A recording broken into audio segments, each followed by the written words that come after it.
तो welcome to another video. इसमें हम लोग बात करने वाले हैं ऑप्टिक्स के क्वेश्चन प्रैक्टिस की, है ना। अभी तक हम लोगों ने ऑप्टिक्स के डेरिवेशन वगैरह देख लिए हैं और हम लोग क्या देख चुके हैं, काफी कुछ चैप्टर्स के क्वेश्चन प्रैक्टिस देख चुके हैं, कुछ चैप्टर्स के डेरिवेशन वगैरह देख चुके हैं। हमारे पास बात आती है ऑप्टिक्स के क्वेश्चन प्रैक्टिस की। ठीक है, तो चलो स्टार्ट करते हैं।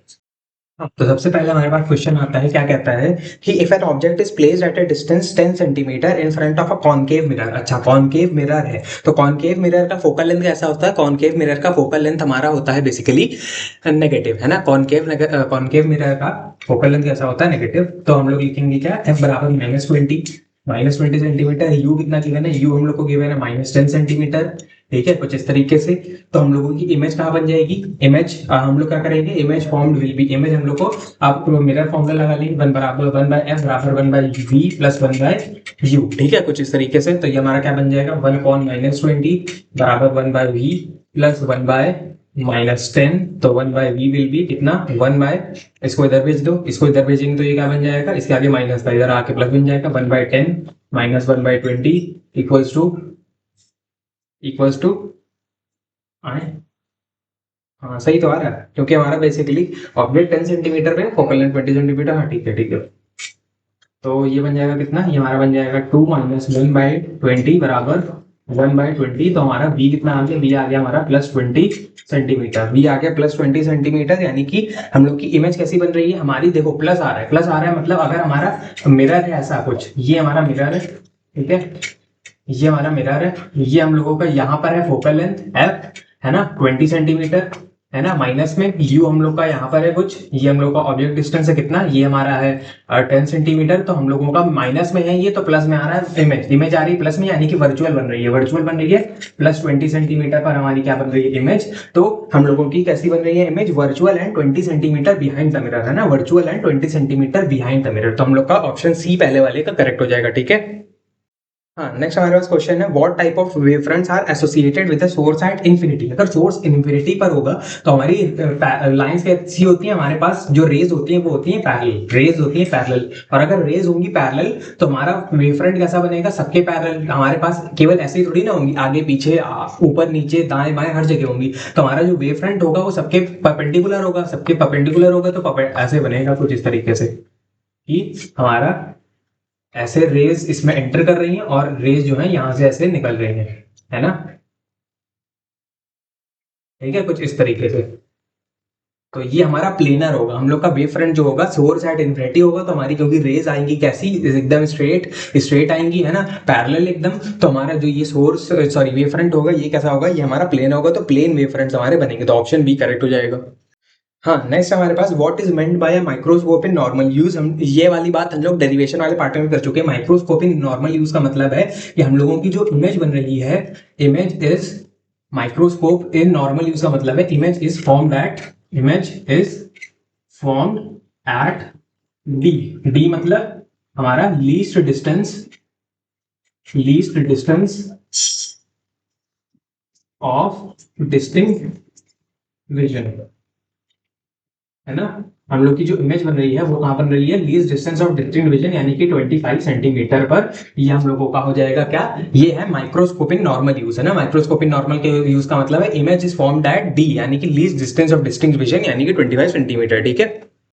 हाँ, नेक्स्ट हमारे पास, in a single slit Fraunhofer diffraction experiment how does the angular width of central maximum change when the slit width is increase. अच्छा, तो देखो हम लोग के फ्रॉनहोफर डिफ्रैक्शन एक्सपेरिमेंट में क्या होता है? ए साइन थीटा बराबर एन लैम्डा। अच्छा, ए साइन थीटा बराबर एन लैम्डा, तो हम साइन थीटा को कैसे लिख सकते हैं? साइन थीटा बराबर होता है हमारा कितना?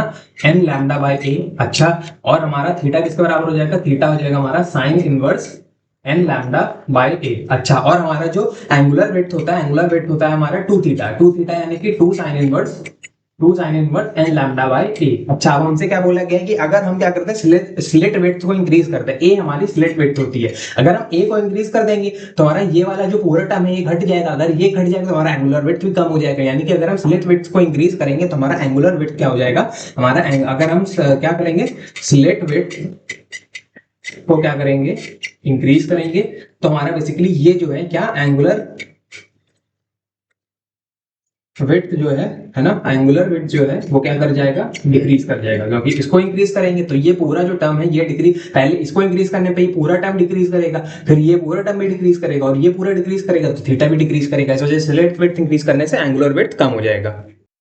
नेक्स्ट हमारे पास क्वेश्चन 5 क्या बोलता है, state how vectors E B and C are oriented in electromagnetic wave. E हमारा इलेक्ट्रिक फील्ड, बी है हमारा मैग्नेटिक फील्ड और सी हमारा क्या वो लाइट की डायरेक्शन है ना, हमारी लाइट की डायरेक्शन। तो हमारी ये इलेक्ट्रोमैग्नेटिक वेव में किस तरीके से क्या होते हैं, ये हमारे इलेक्ट्रोमैग्नेटिक वेव में किस तरीके से क्या होते हैं, ओरिएंटेड होते हैं। तो they all are mutually perpendicular to each other, है ना, ये कैसे होते हैं, mutually perpendicular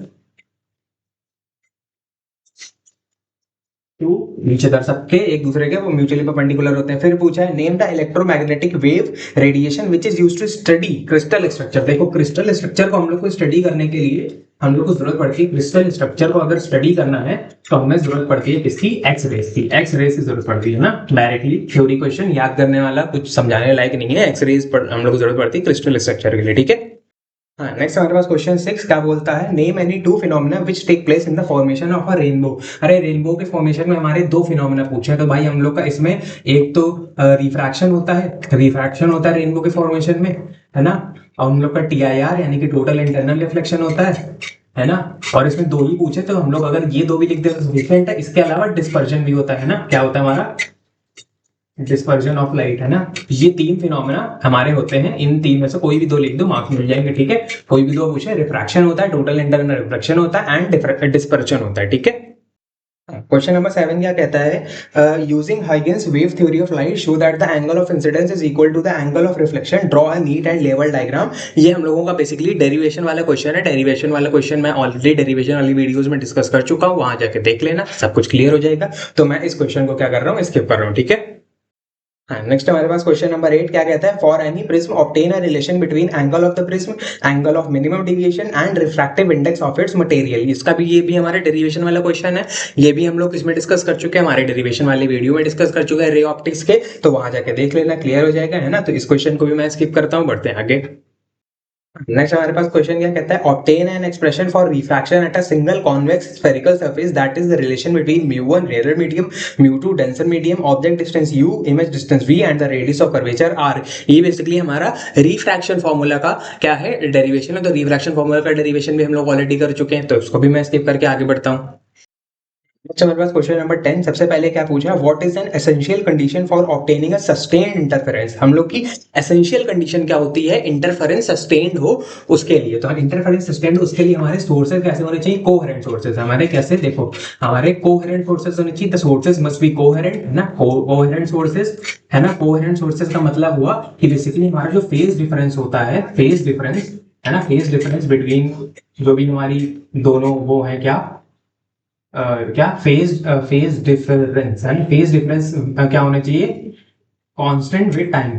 phase difference constant with time, है ना। हम लोग का फेज डिफरेंस टाइम के साथ क्या होना चाहिए, कांस्टेंट होना चाहिए। हम लोग का कोहेरेंट, ये हम लोग की सस्टेन्ड इंटरफेरेंस की एसेंशियल कंडीशन है कि कोहेरेंट सोर्सेज होने चाहिए और हमारा फेज डिफरेंस क्या होना चाहिए, कांस्टेंट विद टाइम, ठीक है। फिर क्या पूछा है, in Young's double slit experiment the distance of the fourth bright fringe from the central zero is 1.5 mm। देखो सेंट्रल जीरो से हमारी फोर्थ ब्राइट फ्रिंज यानी कि 4 बीटा, 4 ब्राइट फ्रिंज का मतलब 4 बीटा कैसे पता चला, अगर हम लोग कुछ इस तरीके से अगर अपना डायग्राम बनाएंगे तो हमारा यहाँ पर आता है क्या, हमारा यहाँ पर आता है सेंट्रल मैक्सिमा CM, है ना, हमारा यहाँ पर आता है सेंट्रल मैक्सिमा, फिर यहाँ पर आएगा हमारा बीटा, ठीक है, यानी हमारी पहली ब्राइट, फिर यहाँ पे दूसरी ब्राइट, तो यहाँ पर आ जाएगा हमारा 2 बीटा, फिर तीसरी ब्राइट तो 3 बीटा, फिर चौथी ब्राइट तो 4 बीटा। तो कुछ इस तरीके से हम लोग क्या लिखेंगे, 4 बीटा। तो हम लोग क्या करेंगे, सेंट्रल ब्राइट से हमारा जो ये है फोर्थ ब्राइट फ्रिंज वो 4 बीटा दूर होगा। तो 4 बीटा का मतलब हो गया हमारा क्या, 4 beta, fourth bright fringe from the central is 1.5 mm। अच्छा 4 बीटा हम लोग का कितना है, इससे 1.5 mm, यानी कि इसकी डिस्टेंस कितनी गिवन है, 1.5 mm गिवन है। ओके, हम लोगों को ये गिवन है, क्या बोला है, distance between the slits and the screen is 1.5 metre, यानी कि डी हम लोग को कितना गिवन है, 1.5 मीटर गिवन है। ओके, और क्या हम लोगों को गिवन है, और हम लोगों को गिवन है कि and the wavelength of light use is 500 nanometre, wavelength is 500 nanometre. Okay, हम लोग से बोला है डिस्टेंस बिटवीन टू स्लिट्स, तो डी हम लोग को निकालना है। तो हम लोग का फॉर्मूला क्या हो जाएगा, 4 बीटा बराबर 4 बीटा बराबर 4 lambda capital D by small D, ठीक है। 4 बीटा हम लोग को किसके बराबर गिवन है, 1.5 mm, यानी कि 1.5 इंटू 10 की पावर -3 मीटर, है ना, SI यूनिट में चेंज कर लो। 4 और लैम्डा, लैम्डा हम लोग को 500 नैनोमीटर, 500 नैनोमीटर मतलब 500 इंटू 10 की पावर -9, 10 की पावर -9 क्या, 10 की पावर -9 मीटर। और डी हम लोग को कितना गिवन है, डी हम लोग को 1.5 मीटर गिवन है, ठीक है। और हम लोग को स्मॉल डी तो फाइंड करना है, स्मॉल डी फाइंड करना है, तो स्मॉल डी कितना हो जाएगा, 1.5 से 1.5 बढ़ जाएगा कुछ इस तरीके से, ठीक है। स्मॉल डी इधर आ जाएगा, ये इधर चला जाएगा, तो ये हमारा कितना आ जाएगा, 4 इंटू 500 आ जाएगा 2000 इंटू 10 की पावर -9 इंटू 10 की पावर 3। तो डी हमारा कितना आ गया, इन तीन जीरो को इसी में ऐड कर दो, तो ये हमारे बन जाएगा 2 इंटू 10 की पावर 6, यानी कि 2 इंटू 10 की पावर -3, 2 इंटू 10 की पावर -3 मीटर, यानी कि हम कह सकते हैं बेसिकली 2 मिलीमीटर। 2 मिलीमीटर आ गया हमारा क्या, डी, स्मॉल डी हम लोग का कितना आ रहा है, 2 मिलीमीटर, है ना। तो इस तरीके से हम लोग का ये वाला क्वेश्चन हो जाएगा कंप्लीट, है ना। हम लोग से क्या पूछा था, हम लोग को फोर्थ ब्राइट फ्रिंज की डिस्टेंस गिवन थी, हम लोगों ने अपना क्या बीटा का फॉर्मूला लगाया lambda D by D, and हम लोगों ने वैल्यूज रख दी। 4 भी हम लोग को 1.5 मीटर गिवन था कि यहाँ से यहाँ तक की डिस्टेंस 1.5 मीटर है, और हम लोगों ने अगर बीटा किसका होता है, बीटा हमारा होता है लैम्डा डी बाई डी, तो 4 बीटा कितना हो जाएगा, 4 लैम्डा डी बाई डी, तो हम लोगों ने उसको रखा, तो 4 इंटू लैम्डा को रखा, कैपिटल डी को रखा, स्मॉल डी को फाइंड करना था, और हम लोगों ने कुछ इस तरीके से 2 mm फाइंड कर लिया, ठीक है। नेक्स्ट हमारे पास क्वेश्चन नंबर 11 क्या कहता है, there are 2 types of lenses, converging lenses and diverging lenses. अच्छा, 2 टाइप की लेंसेज होती है, converging diverging, depending on whether they converge और diverge and incident beam of light. तो इस बात पे डिपेंड करती है कि हमारी कन्वर्जिंग लेंस जो है वो क्या करती है, कन्वर्ज करती है लाइट को, और डाइवर्जिंग लेंस जो है वो डाइवर्ज करती है इंसिडेंट लाइट को। फिर हमारी they are also called convex और कॉन्केव लेंसेज, इन्हें हम कॉन्वेक्स या कॉन्केव लेंसेज भी कहते हैं। लेंसेज हमारी जनरली ग्लास से बनी हुई होती हैं, और कॉन्वेक्स लेंसेज जो होती हैं वो जनरली ज्यादा पॉपुलर होती हैं, क्योंकि ये रियल इमेज बनाती है हमारे ऑब्जेक्ट का, है ना। और ये हमारे जो कॉन्वेक्स लेंसेज हैं ये हमारी डेली लाइफ में भी बहुत ज्यादा यूज होती हैं, जैसे कि हमारे माइक्रोस्कोप में, टेलीस्कोप में, प्रोजेक्टर में, कैमरा में, स्पेक्टेकल्स यानी कि हमारे ये इसमें चश्मे में वगैरह में, है ना। Microscope are use to view small and near by object, जो माइक्रोस्कोप होते हैं उनसे हम पास के हमारे पास के ऑब्जेक्ट और छोटे छोटे ऑब्जेक्ट देख सकते हैं, जबकि हमारे टेलीस्कोप जो होते हैं उससे हम दूर के ऑब्जेक्ट देख सकते हैं, ठीक है। अब इसमें पहले क्वेश्चन पूछा है, state any 2 factors on which focal length of a lens depends. अच्छा, तो हमारा फोकल लेंथ हमारे किस पे डिपेंड होता है, फोकल लेंथ हमारा डिपेंड होता है basically refractive index of surrounding medium, या फिर हमारा material of the glass refractive index of surrounding medium कहते हैं, refractive index of surrounding medium, है ना। सराउंडिंग मीडियम के रिफ्रैक्टिव इंडेक्स पे क्या होता है, हमारा फोकल लेंथ डिपेंडेंट होता है। और किस पे डिपेंडेंट होता है, एक तो refractive index of surrounding medium, एक हमारा डिपेंडेंट होता है किस पे, एक होता है हमारा डिपेंडेंट सराउंडिंग मीडियम के उस पे, और हमारे रेडियस ऑफ कर्वेचर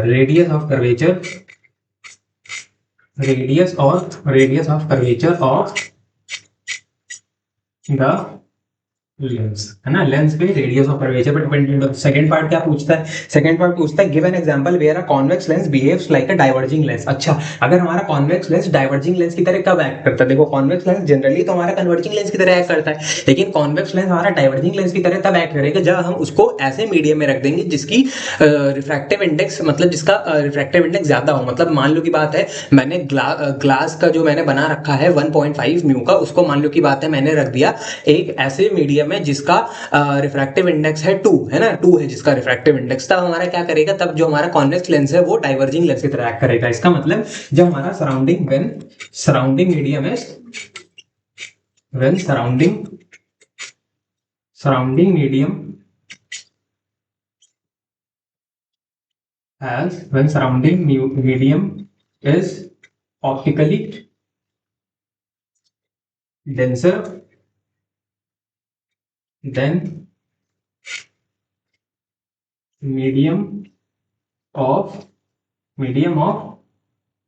लेंस, है ना। लेंस के मीडियम से ऑप्टिकली डेंसर हमारा सराउंडिंग मीडियम, तब हमारा जो लेंस होती है कॉन्वेक्स लेंस वो हमारी डाइवर्जिंग लेंस की तरह एक्ट करती है, ठीक है। थर्ड पार्ट क्या पूछता है, थर्ड पार्ट हमसे पूछता है कि what types of lens is used in a camera. Camera में हम कौन से टाइप की लेंस यूज करते हैं, मतलब कॉन्वेक्स लेंस यूज करते हैं, कॉनकेव। भाई कैमरा हम लोग को फोटोग्राफ में, असली फोटोग्राफ में हम लोग को रियल पिक्चर बना के देता है। हम लोग को एक अपनी फोटोग्राफ जो मिलती है वो हमारे हाथ में होती है, वो रियल इमेज है ना, तो हम लोग को रियल इमेज मिलती है हमारे फोटोग्राफ के फॉर्म में, है ना। तो रियल इमेज मिलती है तो हम लोगों को कॉन्वेक्स लेंस यूज करना पड़ेगा ना, तो हम लोग को थर्ड पार्ट का आंसर हो जाएगा कॉन्वेक्स लेंस, क्योंकि हमारी जो कॉनकेव होती है, कॉनकेव लेंस वो हमारी वर्चुअल इमेज बना आती है, ठीक है। फिर फोर्थ पार्ट क्या कहता है, फोर्थ पार्ट हमसे कहता है कि right N expression for magnifying power of a compound microscope when it's final image lies at the distance least distance of distinct vision. हमारा इसका मैग्नीफाइंग पावर क्या हो जाएगा, मैग्नीफाइंग पावर हो जाएगा basically minus V not by U not, है ना, where we we ये क्या हो जाएगा ऑब्जेक्टिव से, है ना, वी ऑब्जेक्टिव से डिस्टेंस इमेज की, और ये ऑब्जेक्टिव से डिस्टेंस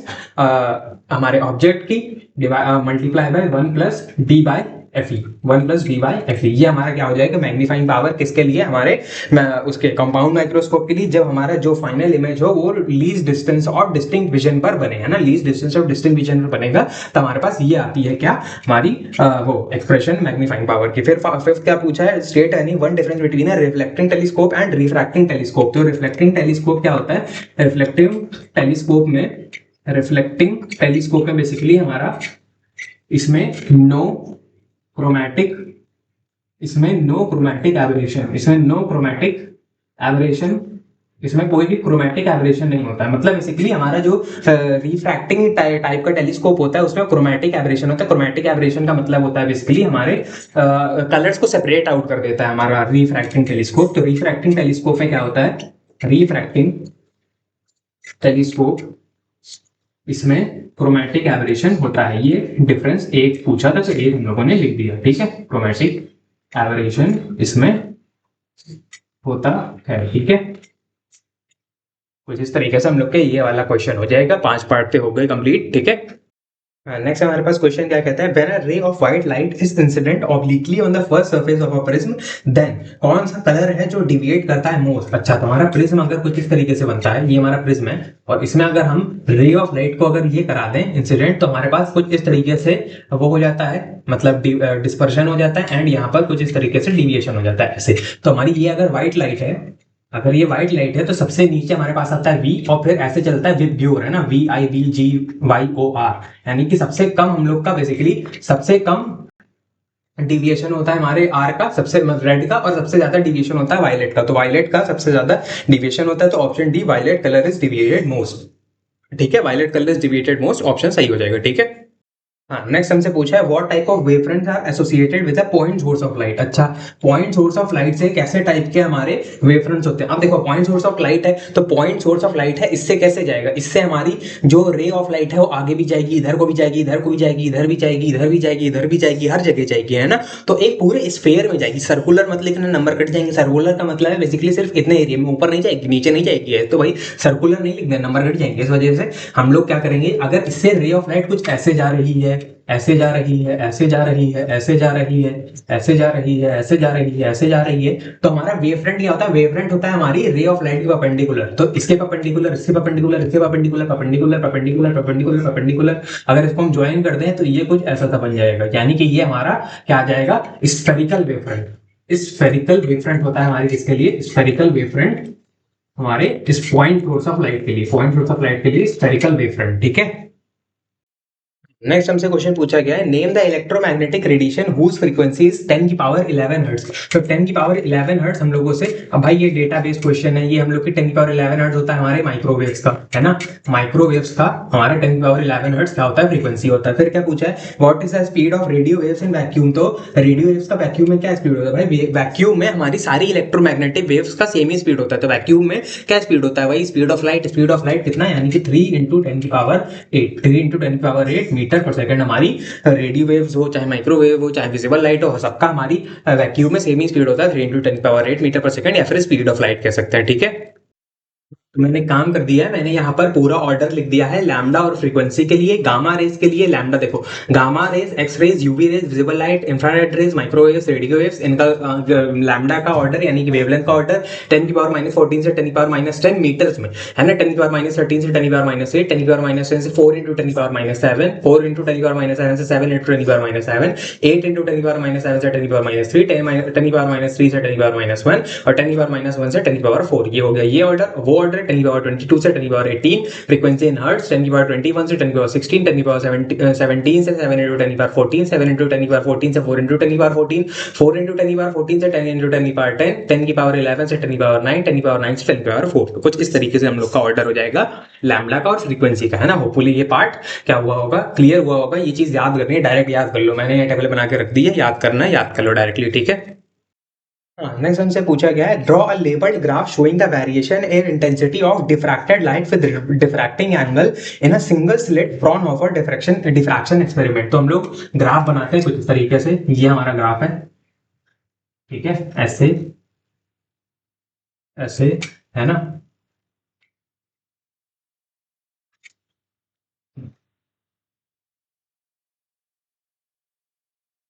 वो टच कराओ ऐसे,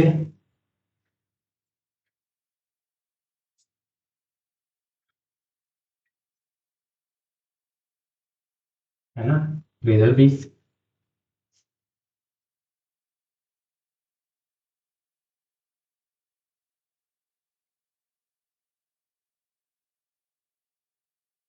ठीक है, कुछ इस तरीके से। ये हमारा इंटेंसिटी, ठीक है, ये हमारा डी या फिर थीटा कह सकते हैं, ठीक है। और ये है, हम इसको हम कहते हैं क्या, ये हमारा क्या, उसको क्या कह सकते हैं, क्या कहते हैं, उसको ए बराबर साइन थीटा, ए साइन थीटा बराबर एन लैम्डा, तो लैम्डा बाई डी, है ना। ये हमारा लैम्डा बाई डी, ये है, ये लैम्डा बाई डी है, ये हमारा 2 लैम्डा बाई डी है ना। ये हमारा 3 लैम्डा बाई डी है ना। और इसी तरीके से ये माइनस लैम्डा बाई डी है, ये हमारा -2 लैम्डा बाई डी है, और ये हमारा क्या है, ये -3 लैम्डा बाई डी है। ऐसे ही सो ऑन चलता रहेगा। ये हम लोग का क्या बन गया, इंटेंसिटी वर्सेस हमारे उसका ग्राफ बन गया, डी या फिर थीटा, कुछ भी लिख दो, दोनों सही है ना। तो उनका ग्राफ बन गया कुछ इस तरीके से। ये लेबलिंग करना वगैरह भी मत भूलना। और ग्राफ हम लोग का कुछ इस तरीके से, ये पीक इसकी होनी चाहिए सबसे पहले, सबसे बड़ी पीक, फिर उसके बाद ये, फिर उसके बाद हाइट ऐसे छोटी होती चली जानी चाहिए, है ना। ये एरो बने हुए होने चाहिए, ये सब लिखा हुआ होना चाहिए, है ना। तो होपफुली ये पार्ट समझ में आएगा। हम लोग को ग्राफ वगैरह में काफी चीजें ध्यान में रखनी होती है, ऐसे ही सिर्फ रैंडमली नहीं बना देना होता, ठीक है। नेक्स्ट क्वेश्चन नंबर 16 क्या कहता है, using Huygens wave theory show that for refraction of light sine i by sine r बराबर constant where terms have their usual meaning you must draw a neat and level diagram. Again हमारे derivation का question, already मैं derivation वाले video में कर चुका हूँ discuss, ठीक है, तो मैं यहाँ नहीं कर रहा हूँ, आ जाकर देख लेना, ठीक है। वेव ऑप्टिक्स का क्वेश्चन है। हाँ, next question number 17, in Young's double slit experiment show that beta बराबर lambda D by d where terms have their usual meaning. वैसे अगेन इसका भी मैं डेरिवेशन वगैरह डिस्कस कर चुका हूँ ऑलरेडी, तो वहां जाके देख लेना। 17 क्वेश्चन भी ऑलरेडी डन है हमारे डेरिवेशन के फॉर्म में। हाँ, नेक्स्ट हमारे पास क्वेश्चन नंबर 18 क्या कहता है, फिगर गिवन है, एक फिगर बना लेते हैं हम लोग, ऐसे ऐसे ऐसे, कुछ इस तरीके से, ऐसे, ठीक है, ऐसे गया है, और हम लोग का एक ग्रेज करता हुआ ऐसे चला गया है, ठीक है। तो यहाँ पर हम लोग का ये बना है नॉर्मल पी क्यू ऐसे, और यहाँ पे ये बना है नॉर्मल ये, ठीक है। ये है नॉर्मल पी, ये नॉर्मल क्यू, कुछ इस तरीके से। ये हम लोगों का इधर हम इसको पॉइंट को बोला है एम, इस पॉइंट को बोला है एन, ये हमारा आई एंगल ऑफ इंसिडेंस, ये हमारा एल पॉइंट है, ये बी है, ये ए है, ये सी है ना। ये ऐसे रे चली गई है, ठीक है। और ये P है, ये Q है, ये हमारा O है इधर को, ठीक है। सारे लेबलिंग हो गई ना, ठीक है। और यहाँ पर ये हमारा ग्रेस करते हुए गया तो 90 डिग्री बन रहा है। अब क्या क्वेश्चन कह रहा है, figure below shows a ray of monochromatic light LM incident on the first surface. LM जो है वो incident on the first surface, हमारी पहले सरफेस पे इंसिडेंट करी है, ठीक है। AB of a regular equilateral glass plate, equilateral यानी कि ये 60 डिग्री, ये 60 डिग्री, और ये भी 60 डिग्री, ठीक है। तीनों हमारे क्या आ गए, 60 डिग्री आ गए, ठीक है। फिर क्या बोला है, A B equilateral glass frames ABC the emergent रे grazes the incident surface AC, है ना। एमर्जेंट रे जो है वो ग्रेज करते हुए जा रही है AC को। Calculate the angle of incidence, I calculate करने को बोला है। Refractive index of glass 1.5, mu of glass कितना गिवन है 1.5, और म्यू ऑफ एयर तो हम लोग का 1 ही है, ठीक है। अब इसको अगर हम कैलकुलेट करें, ध्यान से देखो, अगर इधर आई है तो हमारा इधर बनेगा R1, इधर हम मान लेते हैं R2, अगर इधर है R1 इधर है R2, और ये है कितना 90 डिग्री। अच्छा, तो अब हम इस वाली सरफेस के लिए क्या लगा देते हैं, इस वाली सरफेस के लिए हम लगा देते हैं अपना स्नेल्स लॉ। तो हमारा क्या बन जाएगा, ये mu into sign R2, mu into sign R2, है ना। म्यू इंटू साइन R2 बराबर 1 इंटू साइन 90, है ना। Mu into sine r two बराबर 1 इंटू साइन 90 क्यों, क्योंकि हम लोग का यहाँ पर ये बन रहा है, और 1 क्यों, क्योंकि हम लोग एयर में चला गया ना, एयर में जा रहा है, तो म्यू है हमारा 1.5, साइन आर टू बराबर 1, तो हमारा साइन आर टू कितना आ जाएगा, sine r two will be हमारा साइन आर टू, अगर हम क्या करें इसको इधर भेजें तो 1.5 कितना होता है 3/2, इधर जाके बन जाएगा 2/3, तो हमारा साइन आर टू कितना आ गया 2/3, ठीक है। तो ये हमारा कुछ इस तरीके से आ रहा है ना, साइन आर टू कितना आ रहा है 2/3, ओके राइट है। अब इसको मैं इसकी वैल्यू फाइंड कर लेते हैं, आर टू की वैल्यू अगर हम फाइंड करें तो आर टू कितना आ जाएगा, आर टू हमारा आ जाएगा आर टू बराबर साइन इनवर्स 2/3, ओके ये फाइंड कर लेते हैं, साइन इनवर्स 2/3 कितना होगा, है ना। तो हमें साइन इनवर्स 2/3 फाइंड करना है ना, साइन इनवर्स 2/3 ये होगा हमारा 0.729, है ना, तो ज़्यादा कम नहीं है रेडियन, सही है वैसे। साइन की रेंज होती है, साइन की रेंज क्या होती है -5/2 से 5/2, सही है सही है सही है।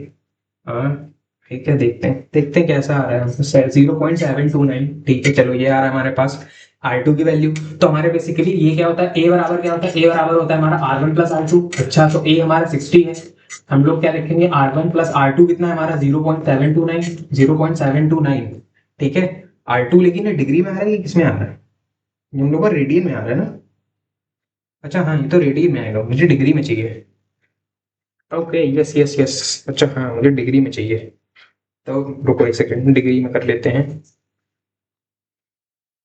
डिग्री, हाँ फिर से एक बार कैलकुलेट करें कितना, साइन इनवर्स 2/3 दिस इज 41.81, हाँ अब सही है, वही मैं सोचूं ज़्यादा कम नहीं आ रहा था, 41.81 डिग्री, 41.81 डिग्री। अब इसको हटाओ, ये कितना आ रहा है 41.81 डिग्री, अच्छा तो हमारा R1 कितना आ जाएगा 60 डिग्री माइनस 41.81 डिग्री, तो ये इसको हम कैलकुलेट करें तो ये कितना हो जाएगा 60 डिग्री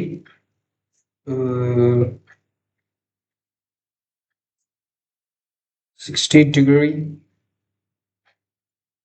माइनस 41.81 डिग्री, है ना, एक सेकेंड कैलकुलेट करके बताता हूँ, तो ये हमारा आ जाएगा कितना 18.19 डिग्री, 18.19 डिग्री हमारा R1 आ गया। अब हम पहले वाले सरफेस पे स्नेल्स लॉ लगा देते, तो ये क्या हो जाएगा 1 into sine I1, 1 into sine i, है ना, 1 इंटू साइन आई बराबर mu into sine R1, mu into sine R1, अच्छा तो 1 इंटू साइन I1 बेसिकली हमारा कितना हो जाएगा साइन आई, है ना, साइन आई बराबर म्यू, म्यू है हमारा 1.5 इंटू साइन R1, R1 हमारा कितना आ रहा है R1 18.19 डिग्री, अच्छा तो हमारे पास क्या आ जाएगा साइन 18.19 डिग्री, है ना, तो ये हमारा कितना आ रहा है 0.312, ओके 0.312, है ना, इंटू 1.5, तो 0.312 इंटू 1.5 ये हमारा कितना आ जाएगा, ये हमारा आ जाएगा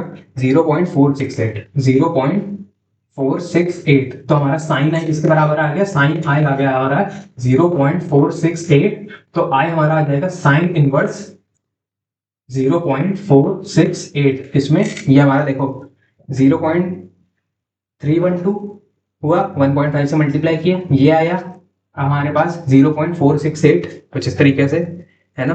तो अब हम इसको कैलकुलेट करेंगे, ठीक है, तो ये हमारा कितना आ जाएगा साइन इनवर्स 0.468, है ना, ये हमारा आ जाएगा 27.9, तो आई आ रहा है हमारा कितना 27.90 डिग्रीज, तो आई हमारा 27.90 डिग्रीज आ रहा है फाइनल आंसर, है ना। तो this is our answer of i, एक बार मैं चेक कर लेता हूँ, ठीक है, इसको सही आंसर आ रहा है, ठीक है, तो ये वाला क्वेश्चन हो गया, फुली समझ में आया होगा, हमने बस यही किया इस वाले सबसे, हम लोग को इसका एंगल पता है, हमने इसको R2 को फाइंड किया, R2 को फाइंड किया, हमारे इधर स्नेल्स लॉ लगा के, फिर हमारा A होता है R1 प्लस R2, हमने इससे क्योंकि A इक्विलेटरल ट्राइंगल है तो A हमारा 60 है, तो 60 बराबर R1 प्लस ये रखा, तो हम लोग को R1 पता चल गया, फिर हम लोगों ने फर्स्ट सरफेस पे स्नेल्स लॉ लगा दिया और हमें साइन है ऐसे करके हम लोगों ने कुछ इस तरीके से आई निकाली है, ठीक है। हाँ, नेक्स्ट क्वेश्चन नंबर 19 क्या कहता है, there are two types of instrument optical instruments, microscopes and telescopes. Microscope and telescope दो टाइप के ऑप्टिकल इंस्ट्रूमेंट्स होते हैं। माइक्रोस्कोप किस लिए काम आते हैं, हमारे मैग्नीफाई करने के लिए बहुत से छोटे से ऑब्जेक्ट्स, जबकि हमारे जो टेलीस्कोप होते हैं वो हमारे दूर के जो डिस्टेंट ऑब्जेक्ट्स होते हैं उनको स्टडी करने के काम आते हैं। इनमें हम लोग दोनों में ही हम कॉन्वेक्स लेंसेज को यूज करते हैं, ठीक है। लेकिन टेलीस्कोप पे न्यूटन जी ने क्या किया था, न्यूटन जी ने लार्ज पैराबोलिक मिरर का यूज किया था to collect light from the stars and reduce aberrations. तो न्यूटन जी ने क्या किया था, हमारे टेलीस्कोप में इसको रिफ्लेक्टिव टाइप बना दिया था, है ना, क्या पैराबोलिक मिरर का यूज करके, ताकि वो कलेक्ट कर सके लाइट को बहुत दूर जो स्टार से आ रही है, एंड एबरेशंस जो हमारे स्फेरिकल एबरेशंस हैं, जो हमारे क्या है, स्फेरिकल एबरेशंस हो गए, क्रोमेटिक एबरेशंस हो गए, इनको रिड्यूस करने के लिए पैराबोलिक मिरर का यूज किया था इन प्लेस ऑफ हमारे लेंसेज, है ना। तो सबसे पहला पूछा है क्या, Rohit observe the launch of Chandrayaan 3 with the help of an optical instrument. Rohit ने क्या किया, चंद्रयान 3 देखा, किस ऑप्टिकल इंस्ट्रूमेंट से देखा है, name the instrument used by him. Obvious सी बात है भाई, कोई दूर की चीज देख रहा है जो कि हमारे स्पेस में हो रही है तो टेलीस्कोप से ही देखेगा ना। हमारे पास माइक्रोस्कोप या टेलीस्कोप ऑप्शन में है तो हम टेलीस्कोप को मार्क करेंगे, तो telescope is our correct answer. फिर सेकंड पूछा है, state any one advantage of a reflecting telescope over a refracting telescope. भाई रिफ्लेक्टिंग टेलीस्कोप में हमारा क्रोमेटिक एबरेशंस नहीं होते, जबकि रिफ्रैक्टिंग टेलीस्कोप में हमारे क्रोमेटिक एबरेशंस होते हैं, ये पहले ही देख चुके हैं। फिर which instrument is used to study the structure of a virus. Virus भाई बहुत छोटा सा होता है, उसको स्टडी करने के लिए हमारा माइक्रोस्कोप, कंपाउंड माइक्रोस्कोप, इसका यूज करेंगे। ऑब्वियसली बात है, compound microscope will be a better answer, क्योंकि हम लोग लेबोरेटरी में उससे मेजर करते हैं। हमारा सिंपल माइक्रोस्कोप तो सिर्फ मैग्नीफाइंग ग्लास होता है ना, मैग्नीफाइंग ग्लास से हम वायरस थोड़ी देख पाएंगे, कंपाउंड माइक्रोस्कोप से हम प्रॉपर्ली वायरस वगैरह देख सकते हैं, है ना। फिर what is the ability of an optical instrument to form enlarged image is called. बड़ी इमेजेस बनाने के एबिलिटी को क्या कहते हैं, मैग्नीफाइंग पावर कहते हैं। मैग्निफिकेशन, मैग्नीफाइंग पावर, इस ये हमारी क्या होती है, एबिलिटी टू हमारे क्या फॉर्म एनलार्ज इमेजेस, बड़ी इमेजेस बनाने की एबिलिटी को मैग्नीफाइंग पावर, मैग्निफिकेशन, ये सब कहते हैं। फिर what is the difference between a compound microscope and an astronomical telescope refracting type as far as their lenses are concerned. अच्छा, तो लेंसेज की अगर बात करें तो कंपाउंड माइक्रोस्कोप और एस्ट्रोनॉमिकल टेलीस्कोप में क्या फर्क होता है। ध्यान से देखो, हमारा जो कंपाउंड माइक्रोस्कोप होता है उसमें यहाँ पर होती है हमारी ये हमारे पास क्या है, ये हमारे पास है ऑब्जेक्टिव लेंस, ये हमारे पास ऑब्जेक्टिव लेंस, और ये हमारे पास आईपीस लेंस होती है। ये किस में होती है, ये हमारी आईपीस लेंस है, ये हमारे पास है कंपाउंड माइक्रोस्कोप में, कंपाउंड माइक्रो, है ना, माइक्रोस्कोप, ठीक है। और हमारे पास ये है क्या, ये हमारे पास, रुको, ये हमारे पास है क्या, ये हमारे पास ऑब्जेक्टिव लेंस और टेलीस्कोप, और ये हमारे पास आईपीस लेंस फॉर टेलीस्कोप। तो इसका अपर्चर बड़ा होता है। ध्यान से देखो, हम क्या कह सकते हैं, हम ये कह सकते हैं कि कंपाउंड माइक्रोस्कोप में हमारी ऑब्जेक्टिव लेंस जो होती है, ऑब्जेक्टिव लेंस का, अब ऑब्जेक्टिव लेंस का जो अपर्चर होता है, ऑब्जेक्टिव लेंस का अपर्चर कैसा होता है, अपर्चर या फोकल लेंथ कुछ भी कहते हो, अपर्चर कैसा होता है, स्मॉल होता है। और हमारे बेसिकली ये जो है, इसमें टेलीस्कोप में हमारे रिफ्रैक्टिंग टाइप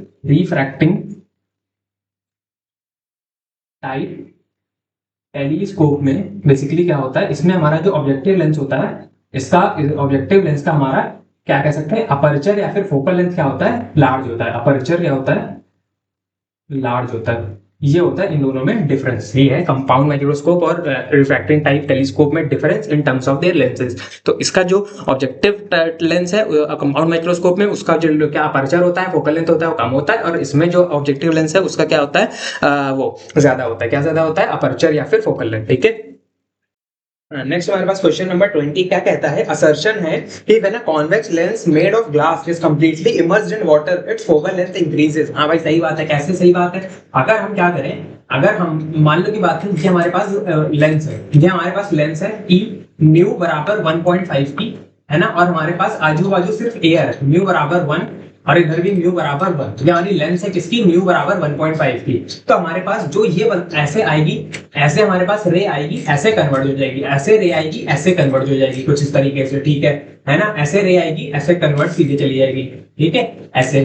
तो यहाँ पर कन्वर्ट हो रही है, ठीक है। तो हमारी अगर पैरेलल आ रही है रे, तो जहां पे कन्वर्ट होती है हमारी पैरेलल रे, जिसे को हम फोकस कहते हैं। अब अगर हम इसके आजू बाजू वाटर रख देंगे तो क्या हो जाएगा, ये हमारे पास ग्लास लेंस है, ठीक है। और कुछ इस तरीके से यहाँ पर अगर हम म्यू बराबर 1.33 हमारे वाटर का क्या होता है, रिफ्रैक्टिव इंडेक्स, है ना, एयर से ज्यादा, और ग्लास का तो अभी भी उतना ही रहेगा 1.5, ठीक है।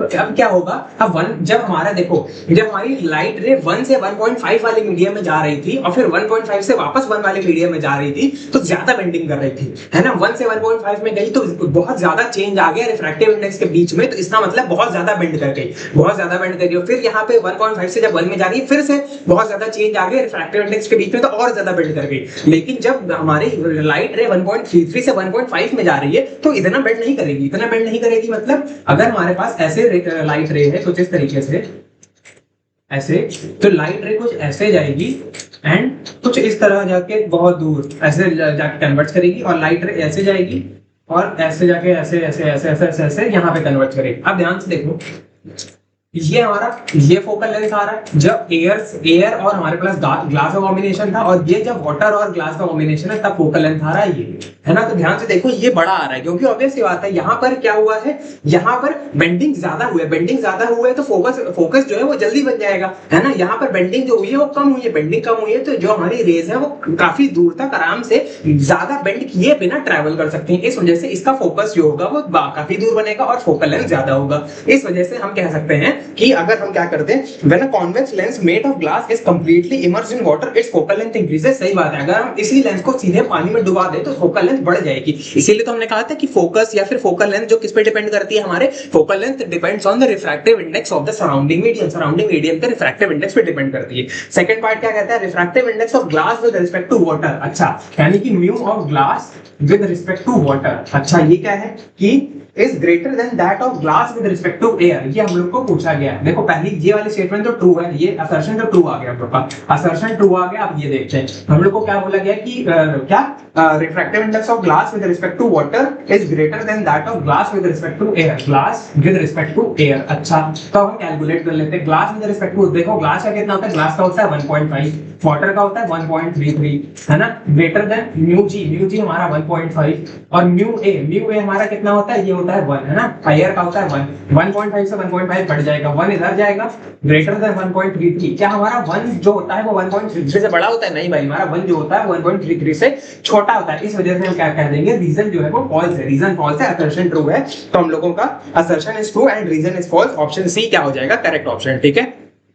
हाँ, नेक्स्ट हमारे पास क्वेश्चन 21 क्या कहता है, diffraction of light is difficult, assertion है diffraction of light is difficult to observe in everyday situations but can be observed in laboratory conditions. Obvious सी बात है, सही बात है, हम डिफ्रैक्शन, इंटरफेरेंस ये सब लैबोरेटरी कंडीशंस में ही तो देख पाते हैं हम। क्या मतलब ऐसे आंखों देखा रोज अरे वो देखो डिफ्रैक्शन हो रहा है, अरे वो देखो वहां पे यंग्स डबल स्लिट एक्सपेरिमेंट अपने आप हो जा रहा है, ऐसा थोड़ी ना होता है। हम लैबोरेटरी में जाके एक्सपेरिमेंट सेटअप करते हैं, तब जाके हम देख पाते हैं। तो इस वजह से हम क्या कहेंगे कि क्या कहेंगे, diffraction of light is difficult to observe in everyday situation. हर रोज देखने में मुश्किल हो गया, वैसी बात है भाई। रोज स्टूडेंट ना, ये देखो डिफ्रैक्शन हो रहा है, ये देखो हमारा इंटरफेरेंस हो रहा है, ये देखो यहाँ पे लाइट ऐसे जा रही है वैसे जा रही है, तो थोड़ी ना होगा। लैबोरेटरी में जाके आराम से हम सेटअप करेंगे, एक्सपेरिमेंट बैठाएंगे, है ना, but can be observed in laboratory conditions. तो हमारा असर्शन तो ट्रू है। रीजन क्या कहता है, to produce diffraction of wave size of an obstacle must be comparable to the wavelength of the waves. ये भी सही बात है, हमारा जो ऑब्स्टेकल का साइज होना चाहिए वो हमारा वेवलेंथ जो वेव्स की है उसकी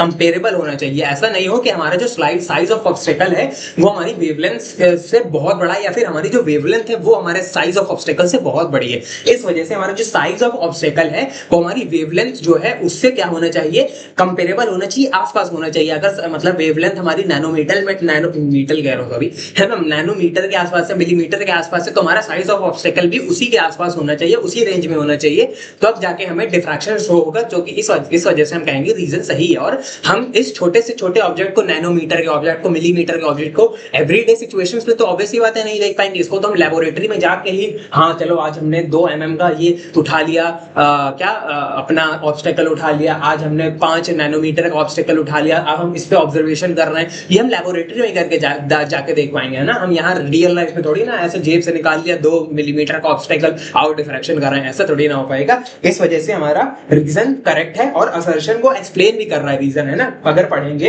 ऐसे कि diffraction of light is difficult to observe in everyday situations but can be observed in laboratory conditions because to produce diffraction of waves size of an obstacle must be comparable to the wavelength of the wave, है ना, क्योंकि हमारा जो size होता है वो हमें comparable चाहिए वेव्स के, एंड ये हम लैबोरेटरी में ही अचीव कर पाएंगे, हम एवरीडे सिचुएशंस में अचीव नहीं कर पाएंगे, है ना। इस वजह से असर्शन भी सही है, रीजन भी सही है, and reason is the correct explanation for assertion, है ना। ये हम लोगों का क्या हो जाएगा, सही आंसर ऑप्शन क्या हो जाएगा, option A, both assertion and reason are true and reason is the correct explanation for assertion, इसका करेक्ट ऑप्शन हो जाएगा, ठीक है।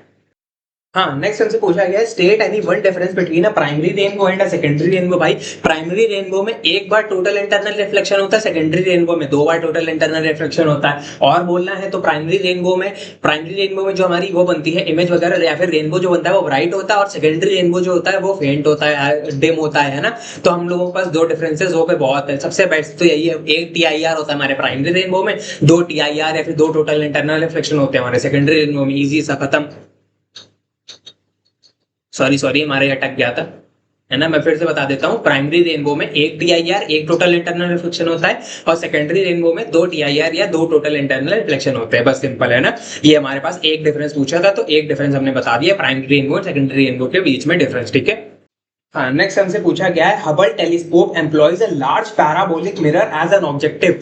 हमारा जो हबल टेलीस्कोप है वो एक पैराबोलिक मिरर को क्या करता है, यूज करता है as objective. State any one advantage of using a mirror in place of a lens in such a telescope. इस टेलीस्कोप में हम लोगों को बेसिकली मिरर को in place of lens use करने का क्या मतलब एडवांटेज है कि हम लोग मिरर को क्यों यूज कर रहे हैं, लेंस को क्यों नहीं यूज कर रहे हैं। भाई सेम चीज, मिरर है reflecting type telescope, reflecting type telescope है तो इसमें क्रोमैटिक एबरेशंस नहीं होगी, स्फेरिकल एबरेशंस नहीं होगी, है ना। और खासकर पैराबोलिक है, पैराबोलिक में ना स्फेरिकल होती है ना क्रोमैटिक एबरेशंस होती है ना। जबकि लेंस में हमारा क्या होता है, स्फेरिकल एबरेशंस हो सकती हैं, क्रोमैटिक एबरेशंस हो सकती हैं, है ना। तो हमारे पास इसीलिए हबल इसका यही एडवांटेज है हमारे किसका, मिरर का यूज करने का, कि इसमें हमारा जो है कि एबरेशंस वगैरह नहीं होंगी, ना स्फेरिकल ना क्रोमैटिक, है ना। लेकिन लेंस में हमारे पास ये एबरेशंस होती हैं जो कि हमारे मतलब एबरेशंस बेसिकली, जैसे क्रोमैटिक एबरेशंस में क्या होता है कि हमारे सारे कलर स्प्लिट हो जाते हैं, लेकिन हमारे अगर क्रोमैटिक एबरेशन नहीं होगी तो हमारे व्हाइट लाइट है तो व्हाइट लाइट ही रहेगी, वो स्प्लिट नहीं होगी, है ना।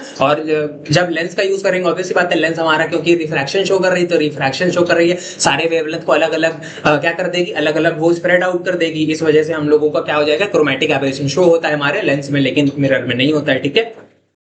हाँ, नेक्स्ट हमारे पास क्वेश्चन 24 क्या कहता है, the objective of a telescope consist of 2 lens kept in contact. एक टेलीस्कोप है जिसका ऑब्जेक्टिव है मतलब ऑब्जेक्टिव और telescope consist of 2 lenses kept in contact. तो ऑब्जेक्टिव खुद ही हमारा 2 लेंसेज से मिला के बना हुआ है, और ऑब्जेक्टिव है तो भाई पक्की बात है कि ये एक इसमें देखो गिवन है, एक हम लोग का 2.0 डायोप्टर का है, one lens has an optical power of 2.0 diopter whereas the other lens has an optical power of -1.5 diopter। अच्छा, तो एक हमारी देखो जो प्लस हमारे डायोप्टर की है वो हमारी पक्की बात है कि कॉन्वेक्स होगी, और जो माइनस वाली है वो पक्की बात है हमारी कॉनकेव होगी। अच्छा, कुछ इस तरीके से ये हमारा क्या है, ये कॉम्बिनेशन किसका है, ये पूरा कॉम्बिनेशन हमारा क्या है, ये कॉम्बिनेशन किसको डिनोट करता है, हमारे किसको, हमारे ऑब्जेक्टिव को। किसका, ये ऑब्जेक्टिव इसका है टेलीस्कोप का। अच्छा, तो one lens has an optical power, तो इस लेंस की जो ऑप्टिकल पावर है कितनी है, +2.2, क्योंकि हमारे कॉन्वेक्स की प्लस में होती है, +2.0 डायोप्टर, और इसकी कितनी है, -1.5 डायोप्टर। अच्छा, अब हमसे क्या पूछा गया है, calculate the focal length of the objective. अब टोटल हमारी इस कॉम्बिनेशन का पूछा गया, अब हम लोगों से इस कॉम्बिनेशन का फोकल लेंथ पूछा गया। कॉम्बिनेशन का फोकल लेंथ हम लोग कैसे निकालते हैं,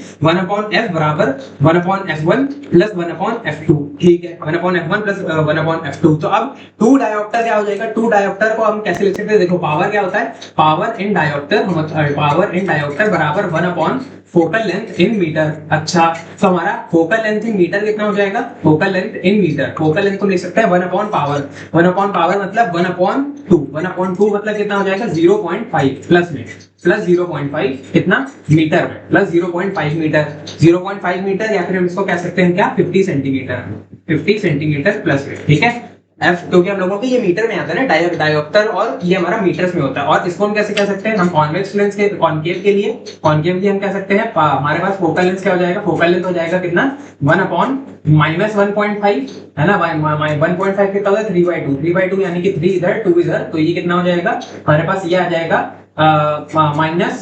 -0.6 7 माइनस 0.67 मीटर, या फिर हम कह सकते हैं माइनस 67 सेंटीमीटर। ठीक है, ऐसे ऐसे माइनस 67 सेंटीमीटर, या फिर ऐसे ही रहने दो, अभी हम देख लेते हैं, है ना, इसको ऐसे ही रहने दो, इसको चेंज नहीं करते है ना, इसको ऐसे ही रहने दो। प्लस 1/2 है ना, प्लस 1/2 मीटर, प्लस 1/2 मीटर, और इसको भी ऐसे ही रहने दो, जैसे माइनस 2/3 मीटर, कुछ इस तरीके से। फोकल लेंथ ऐसे ही रहने दो, इसको हम ऐसे एज इट इज यूज कर लेते हैं। तो 1/f हमारा क्या हो जाएगा, 1/f हो जाएगा 1/f1 यानी कि 1/1/2 प्लस 1/f2 यानी कि 1/-2/3। तो ये हमारा क्या हो जाएगा, ये हमारा हो जाएगा बेसिकली, ये हमारा हो जाएगा कितना, 1/f बराबर 1/2, तो ये 2 ऊपर चला जाएगा, और इसमें क्या हो जाएगा, है ना, इसमें माइनस लगेगा एक तो सामने, और 3 ऊपर चला जाएगा, 3/2, कुछ इस तरीके से। तो 1/f क्या बन जाएगा, 2 - 3/2, 2 - 3/2 कितना होता है, 0.5, है ना, ये होता है हमारा 0.5। तो f हमारा कितना आ जाएगा, f आ जाएगा हमारा 1/0.5 यानी कि 1/2 यानी कि 2 कितना, 2 मीटर, 2 मीटर से फिर हम कह सकते हैं क्या, 200 सेंटीमीटर। तो 200 सेंटीमीटर हम लोग का आ रहा है final focal length of this objective lens, है ना। हम लोगों ने ऑब्जेक्टिव लेंस का क्या किया, इसमें कॉम्बिनेशन से बना था हमारा ऑब्जेक्टिव। एक था हमारा कॉन्वेक्स वाला पार्ट, तो कैसे पता चला कॉन्वेक्स से, क्योंकि प्लस डायोप्टर हमारा कॉन्वेक्स में होता है और माइनस हमारा डायोप्टर किसमें होता है, इसमें हमारे कॉनकेव में। तो हम लोगों ने उससे फोकल लेंथ निकाल लिया 1 पावर निकाल के, कुछ इस तरीके से हम लोगों ने ये सॉल्व कर लिया, है ना। तो हमारा क्या आ गया, और हम लोग का कॉम्बिनेशन ऑफ लेंस का फॉर्मूला होता है, मतलब कॉम्बिनेशन ऑफ लेंस में फोकल लेंथ होता है 1/f बराबर 1/f1 प्लस 1/f2। इससे हम लोगों ने ये निकाला, फाइनल हमारा f 200 सेंटीमीटर आ रहा है। ठीक है, 24 वाला क्वेश्चन हो गया कंप्लीट। बढ़ते हैं आगे।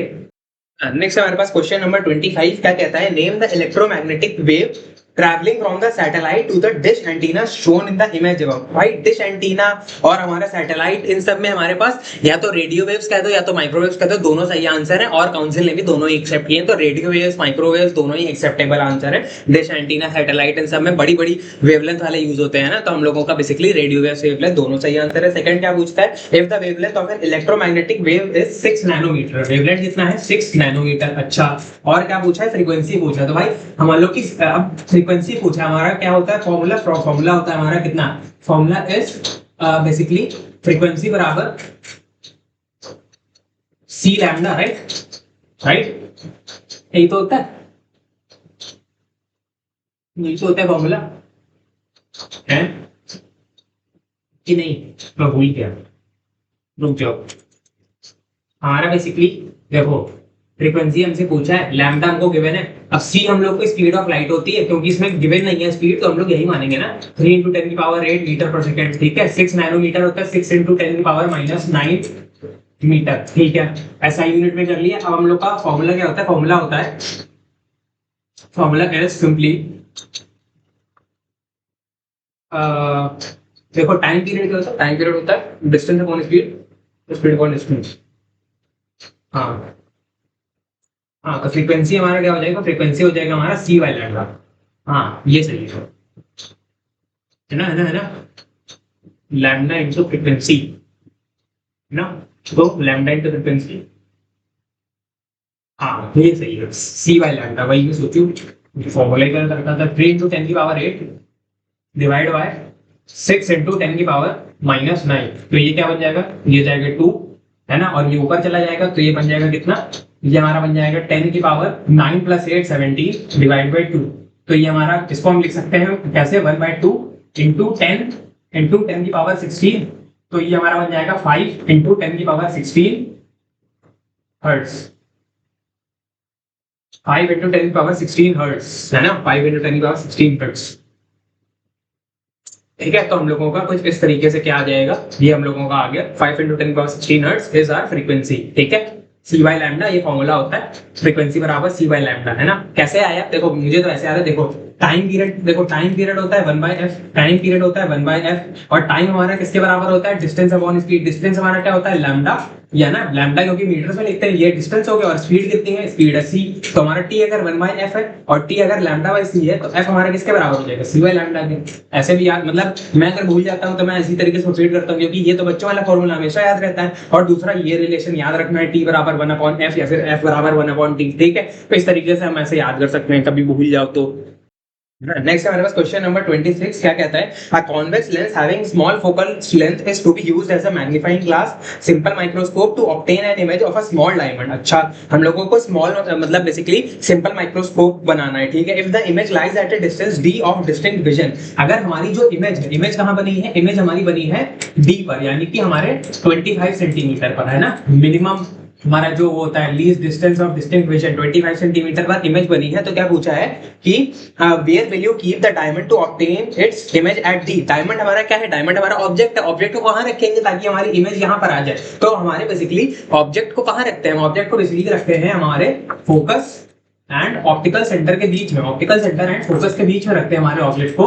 तो अपने डायमंड को कहां रखेंगे, between focus and optical centre, between focus and optical centre अपने डायमंड को रखेंगे। तो हम लोगों की इमेज कहां बन जाएगी, यहां पर, ठीक है। कुछ इस तरीके से एग्जैक्ट प्लेस नहीं पूछी, एग्जैक्ट प्लेस पूछी होती तो फोकस गिवन होता, ठीक है। फिर ये गिवन है, फोकस गिवन होता था, हम यू निकाल लेते एकदम एग्जैक्ट, लेकिन एग्जैक्ट नहीं है तो फोकस नहीं गिवन है, तो हम लोग सिर्फ इतना बता देंगे कि फोकस और ऑप्टिकल सेंटर के बीच में, ठीक है। और क्या पूछा, state any two characteristics of the image formed by the magnifying glass. भाई मैग्नीफाइंग ग्लास हमारा कुछ इस तरीके से बनाता है इमेज। मैग्नीफाइंग ग्लास क्या होता है, हमारी लेंस जो होती है, ऑब्जेक्ट हमारा कुछ यहाँ रखा होता है ऐसे, फोकस और ऑप्टिकल सेंटर के बीच में कुछ इस तरीके से। तो ये ऐसे और ये जाता है और ये जाता है ऐसे, है ना। इसको अगर हम बैक ट्रैक करते हैं ऐसे ऐसे ऐसे ऐसे से, तो हमारे पास यहाँ पर इमेज बन जाती है कुछ इस तरीके से। ये कैसी होती है, ये बिहाइंड का हमारे पास बनती है, कैसी बनती है, वर्चुअल इरेक्ट। ये कैसी है, वर्चुअल, देखो इसका कैरेक्टरिस्टिक्स पूछिए था, वर्चुअल है, इरेक्ट है, और कैसी है, मैग्नीफाइड। वर्चुअल है, इरेक्ट है और मैग्नीफाइड है, क्योंकि मैग्नीफाइंग ग्लास यूज कर रहे हो तो मैग्नीफाइड तो होगी। वर्चुअल है, साफ साफ दिख रहा है, और इरेक्ट यानी सीधी है। वर्चुअल मतलब हम लोग की रियल इमेज नहीं है, पीछे बन रही है ना, हमारे इसके पीछे बन रही है। क्या बैक ट्रैकिंग से बनाते हैं। अगर हमारी एक्चुअल में इंटरसेक्ट करती है रेस तो हमारी रियल इमेज होती है। अगर हम बैक ट्रैक करके क्या बनाते हैं, रेस को मीट कराते हैं, तो हमारी वर्चुअल इमेज बनती है, ठीक है। हाँ, नेक्स्ट हमारे पास क्वेश्चन नंबर 27 क्या कहता है, a parallel beam of light is travelling obliquely from an optically rare medium to an optically denser medium. Draw a label diagram showing incident and refractive wavefronts, mark angle of incidence as I and angle of refraction as R, use Huygens wave theory to prove Snell's law. Simple सा derivation, already done, obviously already done है, तो इसको मैं वापस से discuss नहीं कर रहा हूँ, ठीक है। जो जो रिक्वायरमेंट्स पूछी गई है वो बता देना, बाकी तो क्वेश्चन हमारा डन है, इजी है, ठीक है। नेक्स्ट हमारे पास क्वेश्चन 28 क्या कहता है, for any prism show that the refractive index n of its material is given by n बराबर sin a plus lambda a plus delta minimum by 2 divided by sin a by 2 where the terms have their usual meaning। भाई same derivation वाला question, derivation already कर चुके हैं हम। किसमें कर चुके हैं, हमारे डेरिवेशन वाले वीडियोस में, रे ऑप्टिक्स में, ठीक है। हाँ, नेक्स्ट हमारे पास क्वेश्चन नंबर 29 क्या कहता है, two identical rectangular slits 5 metre apart are illuminated with a monochromatic light of wavelength 600 nanometre. अच्छा, तो हम लोग को क्या बोला गया है, two identical rectangular slits 5 mm apart. तो हम लोग को स्मॉल डी गिवन है, स्मॉल डी, क्योंकि स्लिट्स के बीच में डिस्टेंस है ना, तो 5 mm यानी कि 5 × 10⁻³ मीटर। अच्छा, और हमें क्या गिवन है, वेवलेंथ गिवन है लैम्डा बराबर 600 नैनोमीटर, ओके, यानी कि 600 × 10⁻⁹ मीटर, ओके। और क्या गिवन है, the screen is kept 1.2 metre away from the slits, यानी कि कैपिटल डी गिवन है 1.2 मीटर, ओके, ये हम लोग को गिवन है। फिर क्या बोला है, calculate the distance between the fifth bright fringe on one side and the third bright fringe on the other side of the central bright brand. अच्छा, मतलब ध्यान से देखो, अगर हमारे पास कुछ इस तरीके से यहाँ पे सेंट्रल मैक्सिमा यहाँ पे बनता था। अब क्या बोला गया है, हम लोगों को बताना है फिफ्थ ब्राइट एक साइड पे एंड थर्ड ब्राइट एक साइड पे, उनके बीच में क्या बताना है, डिस्टेंस बताना है। तो फिफ्थ ब्राइट मान लो की बात है 1 2 3 4 5, कुछ यहाँ पे बन रहा है हमारा 5 बीटा, ये हमारा फिफ्थ ब्राइट होना है। एक ब्राइट तो हमारा बीटा डिस्टेंस दूर होता है, ये 2 बीटा, फिर ये 3 बीटा, फिर ये 4 बीटा, ठीक है। तो फिफ्थ ब्राइट यहाँ बन रहा है और 3 बीटा दूसरी साइड, हम लोग का दूसरी साइड मतलब ये हमारा क्या हो जाएगा, ये भी बीटा दूर, ये भी 2 बीटा दूर और ये भी 3 बीटा दूर। तो ये इसके बीच में कितनी डिस्टेंस हो गई, 5 बीटा और 3 बीटा के बीच में कितने डिस्टेंस हो गई, 5 ऊपर 3 नीचे, ओवरऑल 8। तो हम लोगों का बेसिकली क्या पूछा है, पहले पार्ट में हम लोगों से पूछा है calculate the distance is basically 8 beta से पूछा है। तो 8 × lambda capital D by small D, यानी कि 8 × 600 into 10⁻⁹ into कैपिटल डी कितना है 1.2 मीटर डिवाइड बाय 5 × 10⁻³ है ना। ये हो जाएगा कुछ इस तरीके से। तो हम इसको सॉल्व करेंगे तो क्या आ जाएगा हमारे पास, अगर हम सॉल्व करें तो ये बन जाएगा 5 उससे कर देंगे डिवाइड तो 1 2 0, ठीक है। 10 - 3 को ऊपर भेज देंगे तो ये क्या बन जाएगा, तो ये हमारा बन जाएगा क्या, ये हम लोग डिस्टेंस को कैसे लिख सकते हैं, डिस्टेंस को हम लिख सकते हैं डिस्टेंस बराबर 8 × 120 × 1.2। देखो इसको अगर हम क्या करें, 0 को इससे मल्टीप्लाई कर दें तो 12 × 12 बन जाएगा, यानी 144 144 × 8 144 × 8, ठीक है, इंटू 10 की पावर -9 इंटू 10 की पावर 3, ठीक है। कुछ इस तरीके से 144 × 8 कितना होता है, कैलकुलेटर से कैलकुलेट कर लेते हैं। 144 × 8 ये हमारा होगा 1152। अच्छा 1152 इंटू 10 की पावर -6 क्या, मीटर। अच्छा मीटर में आ गया SI यूनिट में। अब इसको हम क्या कह सकते हैं, 1 2 3 यानी कि 1.152 इंटू, इसको अगर हम 3 पीछे लाएंगे तो हम क्या कर देंगे, इसको लिख देंगे 10 की पावर -3 मीटर।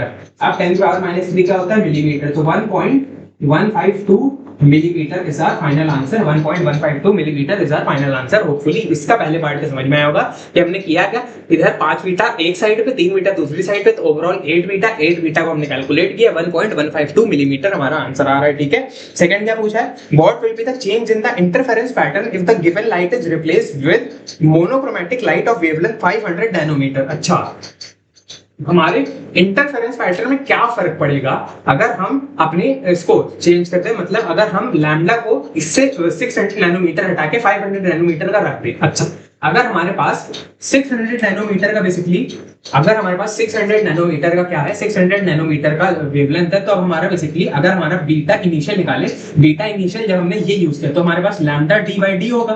लैम्डा d/d कितना होगा, 600 × 10 की पावर -9 इंटू 1.2 डिवाइड बाय 5 × 10 की पावर -3। सिर्फ इतना ही तो अलग लगाया था, 8 आया था अलग, बाकी सब तो सेम था। तो हमारा ये क्या बन जाएगा, 144 × 10 की पावर, ये हमारा बन जाएगा कितना, 144 × 10 की पावर कितना, -6 मीटर। हमारा बीटा इतना होगा।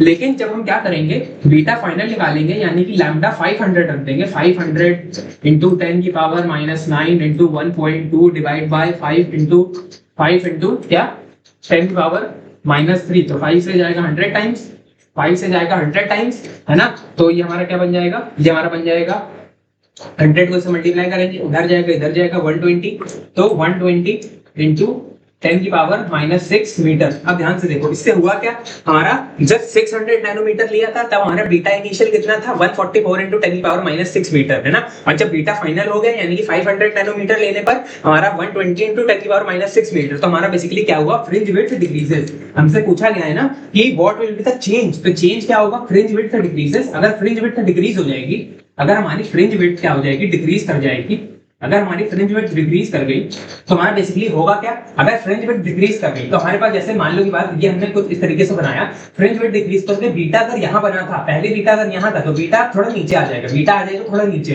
अब 2 बीटा यहाँ बना था तो 2 बीटा यहाँ आ जाएगा, 3 बीटा यहाँ बना, 3 बीटा यहाँ आ जाएगा, 4 बीटा। तो हमारे बेसिकली क्या होगा, हमारा पूरा ये इंटरफेरेंस पैटर्न क्या कर जाएगा, श्रिंक कर जाएगा। Interference pattern will, interference pattern will shrink कर जाएगा। हमारे पूरा का पूरा पैटर्न जो होगा ये ऐसे चिपक जाएगा, क्योंकि हमारा बीटा क्या होगा, बीटा हमारा कम हो गया, बीटा कम हो गया तो डिस्टेंस पहले इतनी थी अब थोड़ी कम हो जाएगी, तो 2 बीटा भी नीचे आ जाएगा, 3 बीटा भी नीचे आ जाएगा, 4 बीटा भी नीचे आ जाएगा, सब कुछ नीचे आ जाएगा। यानी कि ये पहले इतनी दूरी ले रहा था तो अब ये इतनी दूरी ले, इतनी दूरी में सब कुछ 5 बीटा आ गए, 5 बीटा यानी कि पहले इतनी दूर आ रहे थे, पहले अब इतनी दूरी में आ गए, अब इतनी दूरी में आ गए, यानी कि हमारा इंटरफेरेंस पैटर्न क्या हो गया, ऐसे चिपक गया, यानी कि इंटरफेरेंस पैटर्न श्रिंक कर गया। तो इसका पार्ट का आंसर होपफुली समझ में आया होगा, पहला part and then second part, ठीक है।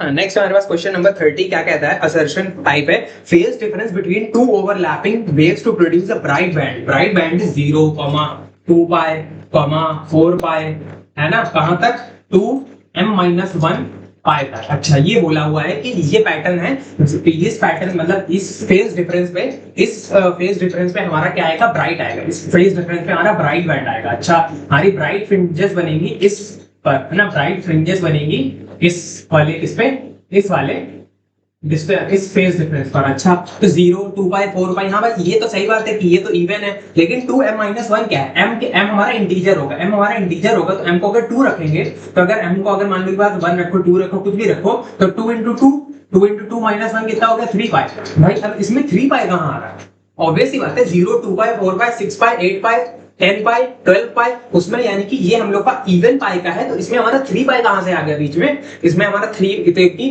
ये तो ऑड लिखा है ना, अगर हम इसमें 0 रख देंगे तो ये आ जाएगा माइनस पाई, अगर इसमें 1 रख देंगे तो क्या आ जाएगा हमारे पास 2 माइनस 1 यानी कि 1 पाई, यानी कि पाई 2 रखेंगे तो 3 पाई आएगा, 3 रखेंगे तो 5 पाई आएगा। तो यानी कि इसके अकॉर्डिंग तो ऑड आ रहा है और लेकिन हमारे इस पैटर्न के अकॉर्डिंग तो इवन आ रहा है। इसका मतलब ये और ये खुद ही नहीं मैच कर रहे हैं, तो हमारा बेसिकली ब्राइट फ्रिंजेस कैसे बनेगी? ब्राइट फ्रिंजेस तो तब बनती है जब हमारा सिर्फ 0 2 पाई 4 पाई 6 पाई और यहाँ पर ऐसे लिखा होता क्या 2m पाई लिखा होता, तब हमारी ब्राइट फ्रिंजेस बनती। लेकिन ये तो हमारा ऑड आ रहा है, ऑड में थोड़ी ना बनेगी हमारी ब्राइट फ्रिंजेस। इस वजह से हमारा बेसिकली असर्शन क्या हो जाएगा? रॉन्ग। पहली बात तो इसी वजह से कि ब्राइट फ्रिंजेस हमारी इस पे ही बनती है डायरेक्टली, और दूसरी बात ये हमारा मैच ही नहीं कर रहा है ना। 0 2 पाई 4 पाई इधर लिखा है और इधर क्या हम लोग को जनरल फार्मूला क्या गिवन है 2m-1 पाई। 2m-1 पाई कैसे हो सकता है भाई? इसमें हम लोगों ने 2 रखा तो 3 पाई आ गया, 3 पाई इसके बीच में कहां आ रहा है? नहीं आ रहा है, ठीक है। और क्या बोला है? असर्शन तो रॉन्ग हो गया। फिर बोलता है when crest of one wave falls on crest of another wave amplitude of the resulting wave decreases। नहीं भाई, अगर हमारा एक वेव ऐसी है, कैसी है? क्रेस्ट ऐसे है, ट्रफ ऐसे है ना, कुछ इस तरीके से, और अगर हम क्या कर दें इसका हम इंटरफेरेंस कर दें इसके साथ, इंटरफेरेंस कर दें इसके साथ, तो हमारा बेसिकली क्या होगा? अगर हम क्रेस्ट को क्रेस्ट से अगर मिला देंगे तो हमारी एम्पलीट्यूड बहुत बढ़ जाएगी, हमारी एम्पलीट्यूड इंक्रीज कर जाएगी, एम्पलीट्यूड डिक्रीज नहीं करती है, एम्पलीट्यूड बढ़ जाती है। अगर हम क्रेस्ट को क्रेस्ट से मिला दें, ट्रफ को ट्रफ से मिला दें, क्रेस्ट को ट्रफ से मिलाएंगे तब एम्पलीट्यूड डिक्रीज करती है। इस वजह से इसमें जो लिखा है कि क्रेस्ट को क्रेस्ट से मिलाने पे एम्पलीट्यूड मतलब रिजल्टिंग वेव की एम्पलीट्यूड डिक्रीज कर जाएगी, गलत है। यानी कि हमारा असर्शन भी गलत है, रीजन भी गलत है। तो हमारा both assertion and reason are false, हम लोग का ऑप्शन डी करेक्ट ऑप्शन हो जाएगा, ठीक है। हाँ, नेक्स्ट हमारे पास क्वेश्चन नंबर 31 क्या कहता है? When a beam of white light is pass through a prism, एक प्रिज्म से अगर हम व्हाइट लाइट को पास करेंगे तो क्या होगा? व्हाइट लाइट ऐसे जाएगी, ऐसे टूट जाएगी अपने कॉन्स्टिट्यूएंट कलर्स में। ये गई वायलेट, ये गई रेड, है ना, ये हमारी रेड, ये है वायलेट, ये है हमारी व्हाइट। अच्छा, ठीक है, ऐसे ऐसे, ठीक है। तो क्या बोला है? When a beam of white light is pass through a prism it gets split into its constituent colour. सही बात है, अगर हम लोग व्हाइट को भेजेंगे प्रिज्म में तो कॉन्स्टिट्यूएंट कलर्स में क्या हो जाएगी? टूट जाएगी, स्प्लिट हो जाएगी। सही बात है। Refractive index of glass is different for different wavelength of light. हाँ सही बात है, हमारा जो ग्लास का रिफ्रैक्टिव इंडेक्स होता है या फिर किसी भी मीडियम का रिफ्रैक्टिव इंडेक्स होता है वो हर एक वेवलेंथ ऑफ लाइट के लिए अलग होता है। इसी वजह से तो हमारी हर एक लाइट जो होती है मतलब हर एक वेवलेंथ का क्या होता है? हर एक वेवलेंथ के लिए रिफ्रैक्टिव इंडेक्स अलग होता है। हमारे मीडियम में हर एक वेवलेंथ के लिए रिफ्रैक्टिव इंडेक्स अलग होगा, तो हर एक वेवलेंथ की स्पीड इन द मीडियम भी अलग होगी और स्पीड इन द मीडियम भी अलग होगी। इस वजह से सब अलग अलग बेंड करेंगे, यानी कि सब अलग अलग बेंड करेंगे। इसका मतलब बेसिकली हमारा रीजन फॉर डिस्पर्शन यही होता है। रीजन फॉर डिस्पर्शन इज कि हमारे जो ये कॉन्स्टिट्यूएंट कलर्स में टूटता इसी वजह से टूटता है क्योंकि हमारे जो ये वेवलेंथ्स होते हैं इनका क्या होता है? रिफ्रैक्टिव इंडेक्स हमारे मीडियम में क्या होता है? अलग अलग होता है। वेवलेंथ जो है रिफ्रैक्टिव इंडेक्स में अलग अलग होता है ना। तो refractive index of glass is different for different wavelengths of light. Reason भी करेक्ट है, असर्शन भी करेक्ट है, एंड रीजन जो है असर्शन को एक्सप्लेन भी कर रहा है क्योंकि when a beam of white light is pass through a prism it gets split into its constituent colours refractive and because refractive index of glass is different for different wavelengths of light. Okay, सी बात है। इसी वजह से तो ना एक constituent colours में टूट क्यों रहा है? क्योंकि जो हमारा वेवलेंथ ऑफ लाइट है वो हमारे ग्लास में ग्लास के मतलब वेवलेंथ ऑफ लाइट जो होगा उसका क्या होगा? रिफ्रैक्टिव इंडेक्स जो होगा ग्लास के लिए अलग अलग होगा हर एक वेवलेंथ के लिए, है ना। हर एक वेवलेंथ के लिए अलग अलग होगा रिफ्रैक्टिव इंडेक्स, इसलिए सबकी बेंडिंग अलग अलग होगी और सब कलर की बेंडिंग अलग अलग होगी। इसी वजह से सारे बेंडिंग अलग अलग होने की वजह से सारे कलर्स अपने कॉन्स्टिट्यूएंट कलर्स में टूट जाएंगे। तो both assertion and reason are true and reason is the correct explanation of A. हमारा ऑप्शन ए हो जाएगा करेक्ट आंसर, ठीक है। हाँ, सेकंड अब 32 हम लोग का क्वेश्चन क्या कहता है? Identify the optical device shown in figure below. अच्छा, हम लोग को कुछ फिगर गिवन है और इसमें हम लोगों को सेकेंडरी मिरर गिवन है, ऑब्जेक्टिव मिरर गिवन है, आई पीस गिवन है और कुछ पैराबोलाइड सा बेसिकली गिवन। देखो आई पीस देख के तो हमें ये तो पता चल रहा है। देखो ऑप्टिकल डिवाइस यानी कि ऑप्टिकल इंस्ट्रूमेंट की बात हो रही है। ऑप्टिकल इंस्ट्रूमेंट हम लोगों ने कौन कौन से पढ़े हैं? एक सिंपल माइक्रोस्कोप, एक कंपाउंड माइक्रोस्कोप, एक रिफ्लेक्टिंग माइक्रोस्कोप, एक रिफ्रैक्टिंग माइक्रोस्कोप। ध्यान से देखो, मिरर है इसमें, ये सिंपल माइक्रोस्कोप तो है नहीं, सिंपल माइक्रोस्कोप और कंपाउंड माइक्रोस्कोप तो है नहीं। ये मिरर का यूज हो रहा है तो रिफ्लेक्टिंग टेलीस्कोप ही होगा। यानी कि हम लोग का ये जो ऑप्टिकल डिवाइस है ये क्या है? हमारा रिफ्लेक्टिंग टेलीस्कोप है, ठीक है। रिफ्लेक्टिंग टेलीस्कोप है ये हमारा डिवाइस, ठीक है। हाँ, नेक्स्ट हमारे पास क्वेश्चन नंबर 33 आता है। क्या कहता है? Figure below shows an optical pin. एक ऑप्टिकल पिन है कुछ इस तरीके से, ऐसे ऐसे ऐसे ठीक है, ऑप्टिकल पिन को खड़ा कर रखा PIN, ठीक है, और इसके आगे क्या है हमारा कॉन्वेक्स लेंस, कुछ इस तरीके से, ठीक है, ऐसे है ना, और इस पे क्या है मिरर लगा हुआ है ना, ये हमारी है लेंस, ये हमारा है मिरर, ठीक है। अब और इससे ऐसे ये प्रिंसिपल एक्सिस है कुछ इस तरीके से, ये वो से पास कर रही है, ठीक है। और अब हमसे क्या बोला गया है, figure below shows an optical pin kept in front of a lens mirror combination, pin को हमने लेंस मिरर कॉम्बिनेशन के सामने रखा हुआ है, ठीक है। It is found that the final image form by the lens mirror combination coincides with the object pin, मतलब जो ऑब्जेक्ट है उससे क्या होगा, उससे जो इमेज बनेगी वो इमेज इसी पर आ जाएगी, मतलब इमेज जो आ रही है वो इसी से कोइंसाइड कर रही है, जहां ऑब्जेक्ट है वहीं पर इमेज भी बन रही है। अरे वाह, ये कैसे हो सकता है, ओहो। तो बोला है ड्रॉ द रे diagram showing the formation of the final image. अच्छा, रे डायग्राम बनाना है हम लोग को फाइनल इमेज को शो करते हुए, तो ध्यान से देखो। अब हम अगर मान लो की बात है, एक जनरल केस ले लेते हैं, जनरल केस क्या होगा कि मान लो की बात है हमारी पेन से कुछ इस तरीके से रे ऑफ लाइट गई, है ना, ये मान लेते हैं कुछ इस तरीके से, ये हमारा वो है सेंटर को ज्वाइन करने वाली लाइन, क्योंकि ये ऑप्टिकल सेंटर थी। मान लो की बात है जनरल केस ले लेते हैं, हमारी इससे रे ऑफ लाइट ऐसे गई और रे ऑफ लाइट ऐसे गई, ठीक है। अब क्या करेगा, कॉन्वेक्स लेंस है तो बेंडिंग कर देगा, कॉन्वेक्स लेंस अगर बेंडिंग कर देगा तो पक्की बात है कि हमारी जो ये है रे ऑफ लाइट, अगर हम जनरल केस की बात कर रहे हैं तो अब ये बेंडिंग कैसे भी कर सकता है, हम क्यों मान लें कि वो स्ट्रेट ही बेंडिंग करेगा, या फिर हमारी बेसिकली इसको ऐसे आ रहा है तो स्ट्रेट भेज देगा, कैसे भेज देगा, हम मान लेते हैं कुछ इस तरीके से बेंडिंग कर देगा, ऐसे बेंडिंग कर दी, और इसकी भी बेंडिंग कुछ ऐसे कर दी, ठीक है। हम लोगों ने एक जनरल केस ले लिया, इसकी बेंडिंग ऐसे कर दी। अब इसकी बेंडिंग ऐसे करेगा तो मिरर क्या करेगा, मिरर इसका एंगल आई बराबर एंगल आर के हिसाब से इसको रिफ्लेक्ट करा देगा, यानी कि ये जो आएगा ये कहां आएगा, ये आएगा ऐसे, है ना, ये आएगा कुछ ऐसे, ठीक है, और ये जाएगा कुछ ऐसे, है ना, ये जाएगा कुछ ऐसे, ये जाएगा कुछ ऐसे। इसका मतलब है बेसिकली हमारा ये कुछ यहाँ पे चला जाएगा, ये कुछ यहाँ पे चला जाएगा। इसका मतलब ये जो टॉप है, टॉप वाला जो टॉप की जो रे थी वो ऐसे गई और नीचे आ गई, मतलब टॉप वाली रे नीचे आ गई और नीचे वाली रे गई ऐसे गई, है ना, गई ऐसे गई और ऊपर आ गई। इसका मतलब हमें जो इमेज मिली है वो इसी जगह पे मान लो की बात मिल रही है एंड उल्टी मिली है, लेकिन हमसे तो बोला गया है कि एग्जैक्टली सिमिलर कोइंसाइड कर रही है का मतलब कि इसका टॉप इसके ऑब्जेक्ट का टॉप पे इमेज का टॉप है और ऑब्जेक्ट के बॉटम पे इमेज का बॉटम है।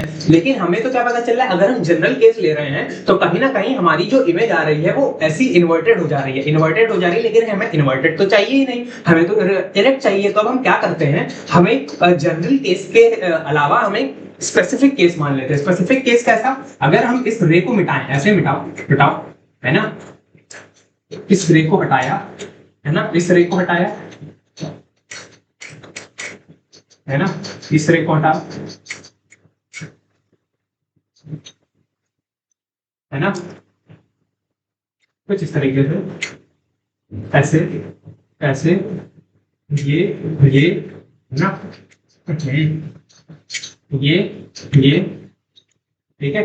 अब हमारे पास क्या होगा, अब मान लो की बात है ये हमारे पास है कुछ इस तरीके से। स्पेसिफिक केस मान लेते हैं, मान लो की बात ये सीधे गई, अब ये सीधे गई यानी कि मिरर पे नॉर्मली टकराई कुछ इस तरीके से, मिरर पे टकराई नॉर्मली। अब मिरर पे जो रे टकराएगी नॉर्मली ऐसे गई, जो रे मिरर पे नॉर्मली टकराएगी क्या होगी, वो एग्जैक्टली अपना पाथ को रिट्रेस कर लेगी, क्योंकि नॉर्मली गई तो एंगल ऑफ इंसिडेंस कितना हुआ, 0, तो एंगल ऑफ रिफ्लेक्शन भी कितना हो जाएगा, 0। तो अगर जो हमारी रे ऐसे गई और ऐसे मिरर से एकदम स्ट्रेट टकरा गई, नॉर्मली टकरा गई, वो अपने पाथ को रिट्रेस कर लेगी, मतलब इसी पाथ पे वापस आ जाएगी ऐसे, और ऐसे जाएगी। तो अब हमारा principle of reversibility of light क्या कहता है, principle of reversibility of light ये कहता है कि जिस मतलब तरीके से हमारी रे ऑफ लाइट आई थी, अगर उसी तरीके से वापस आ रही होगी तो वहीं पे जाके मिलेगी जहां से आई थी, तो वहीं पे जाके मिलेगी जहां से आई थी, मतलब रे आएगी ऐसे, फिर वापस से यहाँ पे आएगी और ऐसे हमारी कन्वर्ट कर जाएगी, यानी कि हमारी क्या हो जाएगा, फाइनली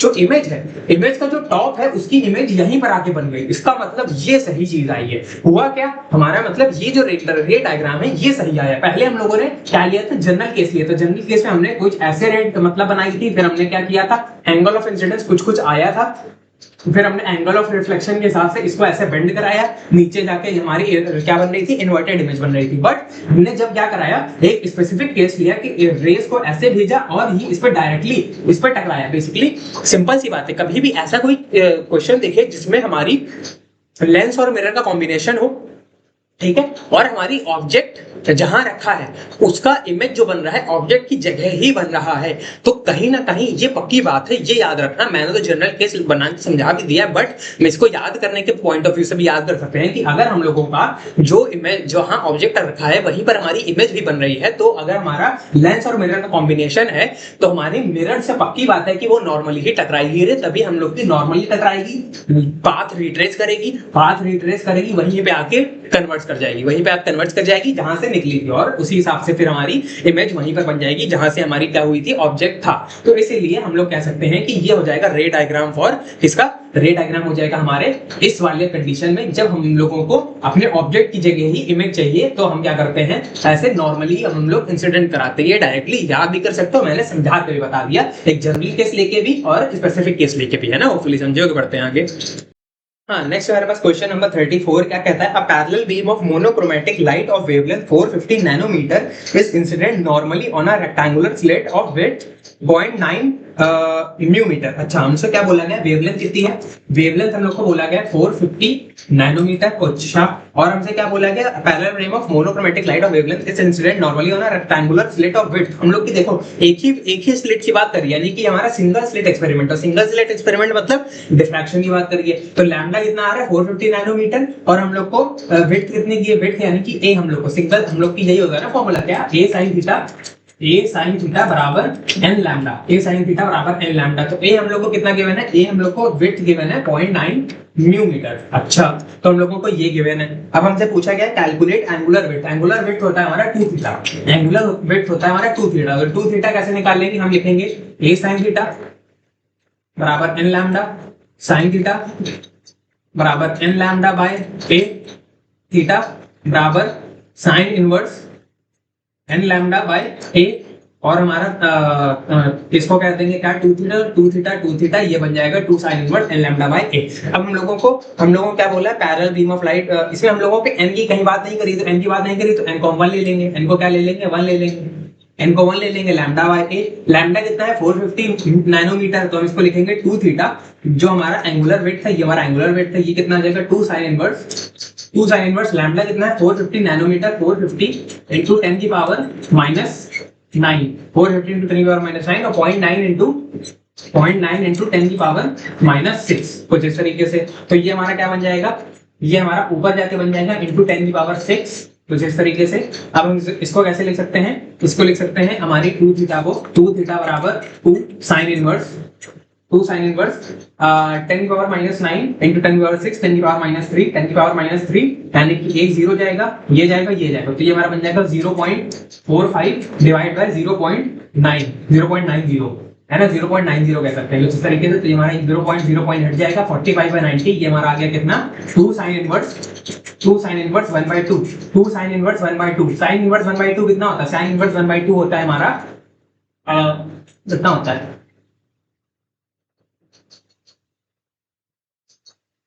साइन इनवर्स π/6 होता है, 2 है ना, ये होता है π/6, या फिर हम कह सकते हैं 30 डिग्री, ये 30 डिग्री होता है ना, 2 into 30 डिग्री, ठीक है, 2 into 30 डिग्री कितना आ जाएगा हमारा 60 डिग्री, तो 60 डिग्री हमारा कितना आ जाएगा, angular width 2 theta, angular width हमारा 60 डिग्री आ रहा है, फाइनल आंसर एंगुलर वेट का कितना है 60 डिग्री, या फिर हम π/3 कह सकते हैं, कुछ भी सही हो जाएगा, ठीक है, एंगुलर वेट हमारा 60 डिग्री, आंसर फाइनल, ठीक है।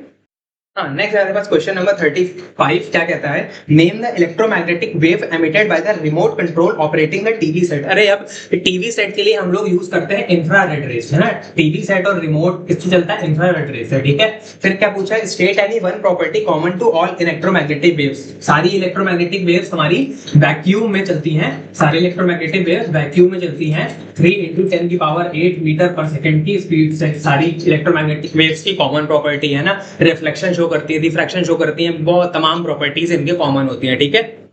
हाँ, नेक्स्ट हमारे पास क्वेश्चन नंबर 36 क्या कहता है, two convex lenses having focal length of 1.5 centimetre and 5 centimetre are placed coaxially, एक ही एक्सिस पे प्लेस किया गया है to form a compound microscope. अच्छा, कंपाउंड माइक्रोस्कोप में हमारी ऑब्जेक्टिव कौन सी होती है? ऑब्जेक्टिव होती है जिसका फोकल लेंथ कम हो या अपर्चर कम हो, तो फोकल लेंथ कम हो वो है हमारी 1.5 सेंटीमीटर, तो ये हमारी है जिस तरीके से, और जिसका अपर्चर ज्यादा हो 5 सेंटीमीटर वाली वो ये है हमारे पास, ठीक है।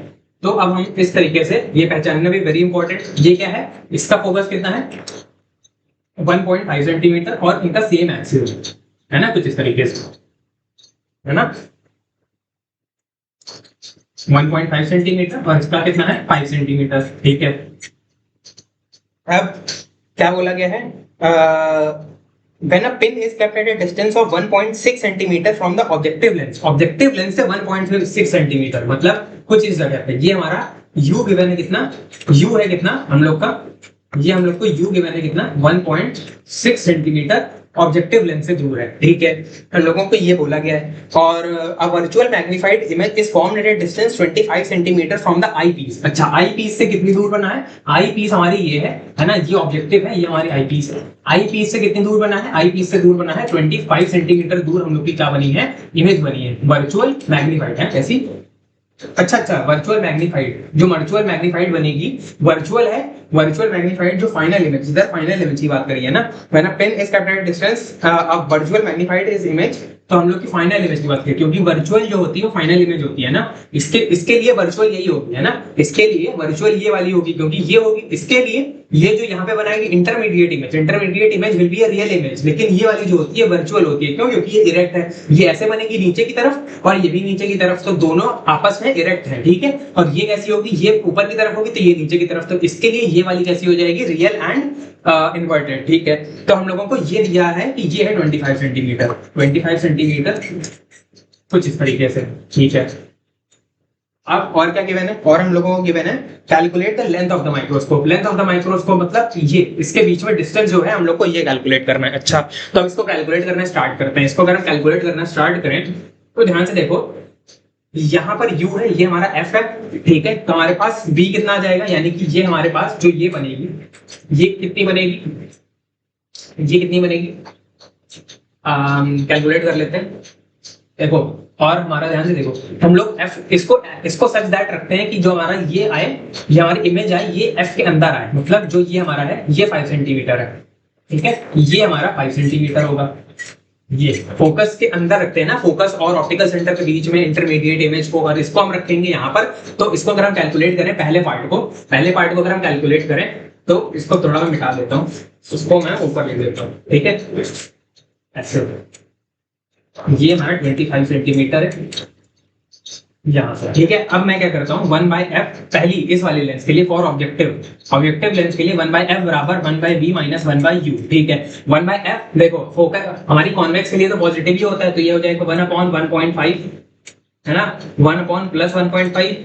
इमेज देखो ये कैसी बना रही है, ये हमारी इमेज बना रही है वैसी रियल एंड इन्वर्टेड। तो v हम लोग का कैसा बनना है, v हम लोग को फाइंड करना है, ठीक है। 1/u हमारा कितना है -1.6, तो हम लोग अगर कैलकुलेट करें तो 1/v कितना आ जाएगा, 1/v हमारा आ जाएगा माइनस प्लस बन जाएगा, इधर जाके वापस माइनस हो जाएगा, तो 1/1.5 माइनस 1/1.6, तो 1/v कितना आ जाएगा हमारा 1.6 माइनस 1.5 डिवाइड बाय 1.5 इंटू 1.6, ये हमारा देखो 15 इंटू 16 कितना होता है, 15 इंटू 16 कैलकुलेट कर लेते हैं।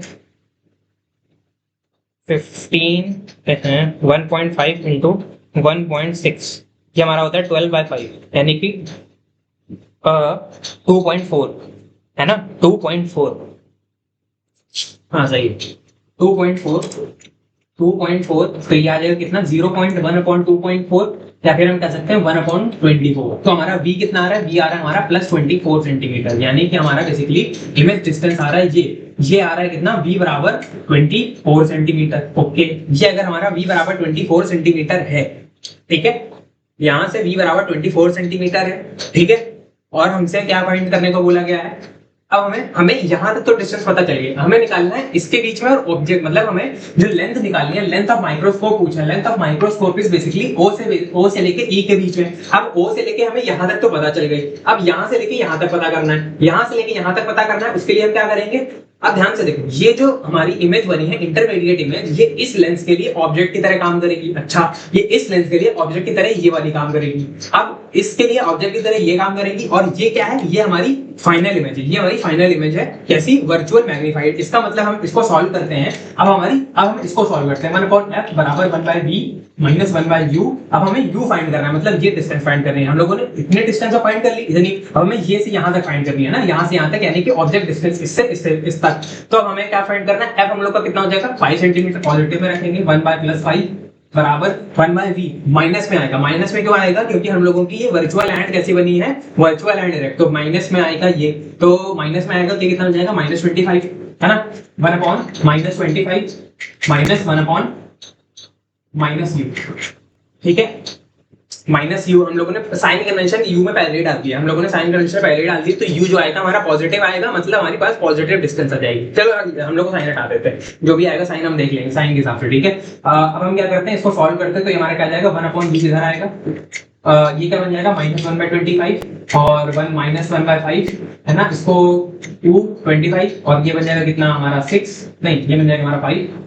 ठीक है, तो 1/u कितना आ जाएगा, ये आ जाएगा हमारा -6/25, तो u हमारा कितना आ जाएगा, बराबर आ जाएगा -25/6 सेंटीमीटर, -25/6 सेंटीमीटर ये आ रहा है, कितना, ये आ रहा है माइनस, यानी कि पूरा u हमारा टोटल, अगर डिस्टेंस की बात करें तो आ रहा है हमारा 25/6 सेंटीमीटर। तो हमारी बेसिकली लेंथ कितनी आ गई, इसका एडिशन प्लस इसका एडिशन, यानी 24 + 25/6, यानी कि 24 + 25/6, 25/6 कितना होता है, 25 / 6, ये होता है हमारा 4.166 है ना, 4.166 + 24, तो 4.166 + 24, ये कितना आ रहा है हमारा, ये बेसिकली हमारा आ रहा है 28.166। तो हम लोगों का लेंथ कितना आ रहा है, 24 + 25/6, फाइनल लेंथ हमारा आ रहा है 28, कितना, 28.166 centimetre is our final length of the microscope, है ना। होपफुली समझो, माइक्रोस्कोप का लेंथ मतलब